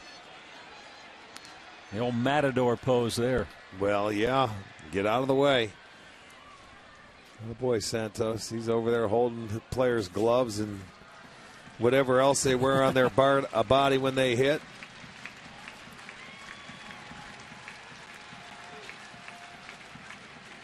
Pendleton ready with the 0-2. Up high, 1 ball, 2 strikes. Pendleton has now thrown 35 pitches. Just 17 of those have been strikes, though.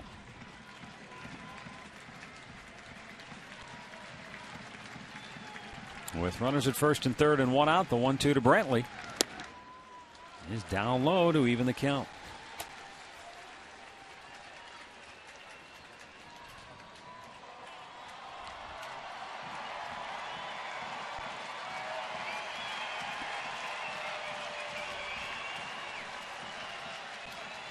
And on the 2-2 pitch, Brantley fouls it away. Boy, Philadelphia tattooed the Florida Marlins tonight 14-2. The Phillies now 55-32 on the year. Best record in baseball.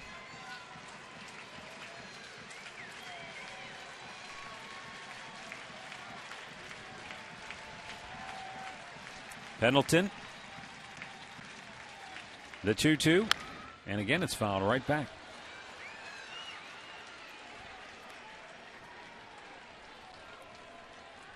Many in the crowd of 30,100 tonight have headed for the exits long ago.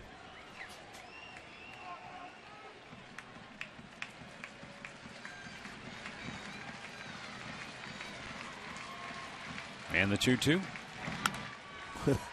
He just keeps battling, and he getting the fastball out over the plate, fouling him off.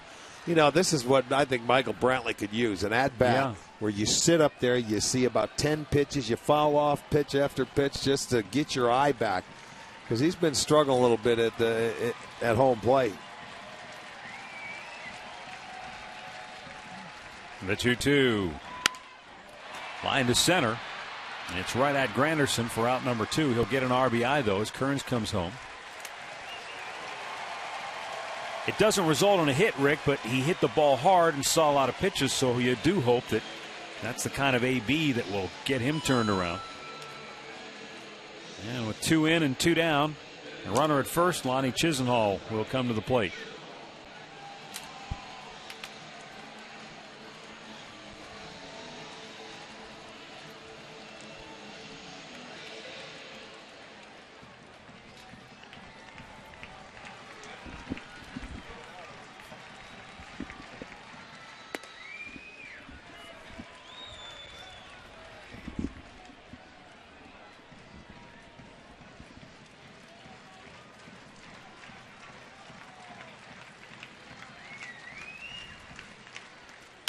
Chisenhall pops it back out of play.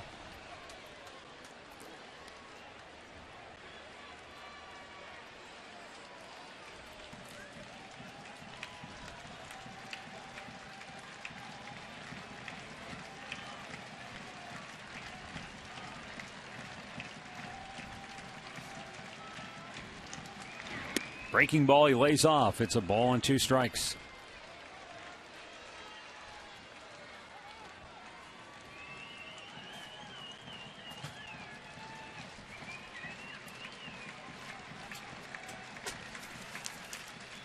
And a 1-2 pitch.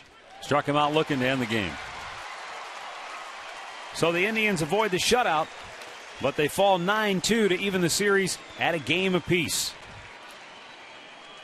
With the win, New York is now 51-32. The loss drops the Indians to 45-39.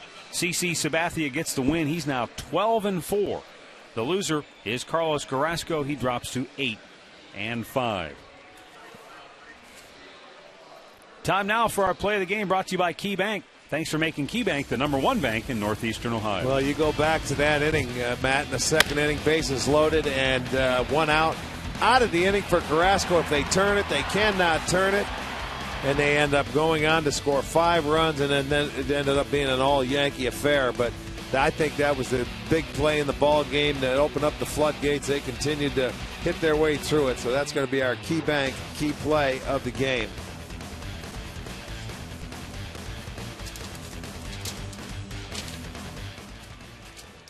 Well, as the saying goes, Mom always said there'd be days like this. And hopefully the Indians can put this one to bed and bounce back and take the series tomorrow. We're back with the Conrad's Tire Express and Total Car Care postgame show next.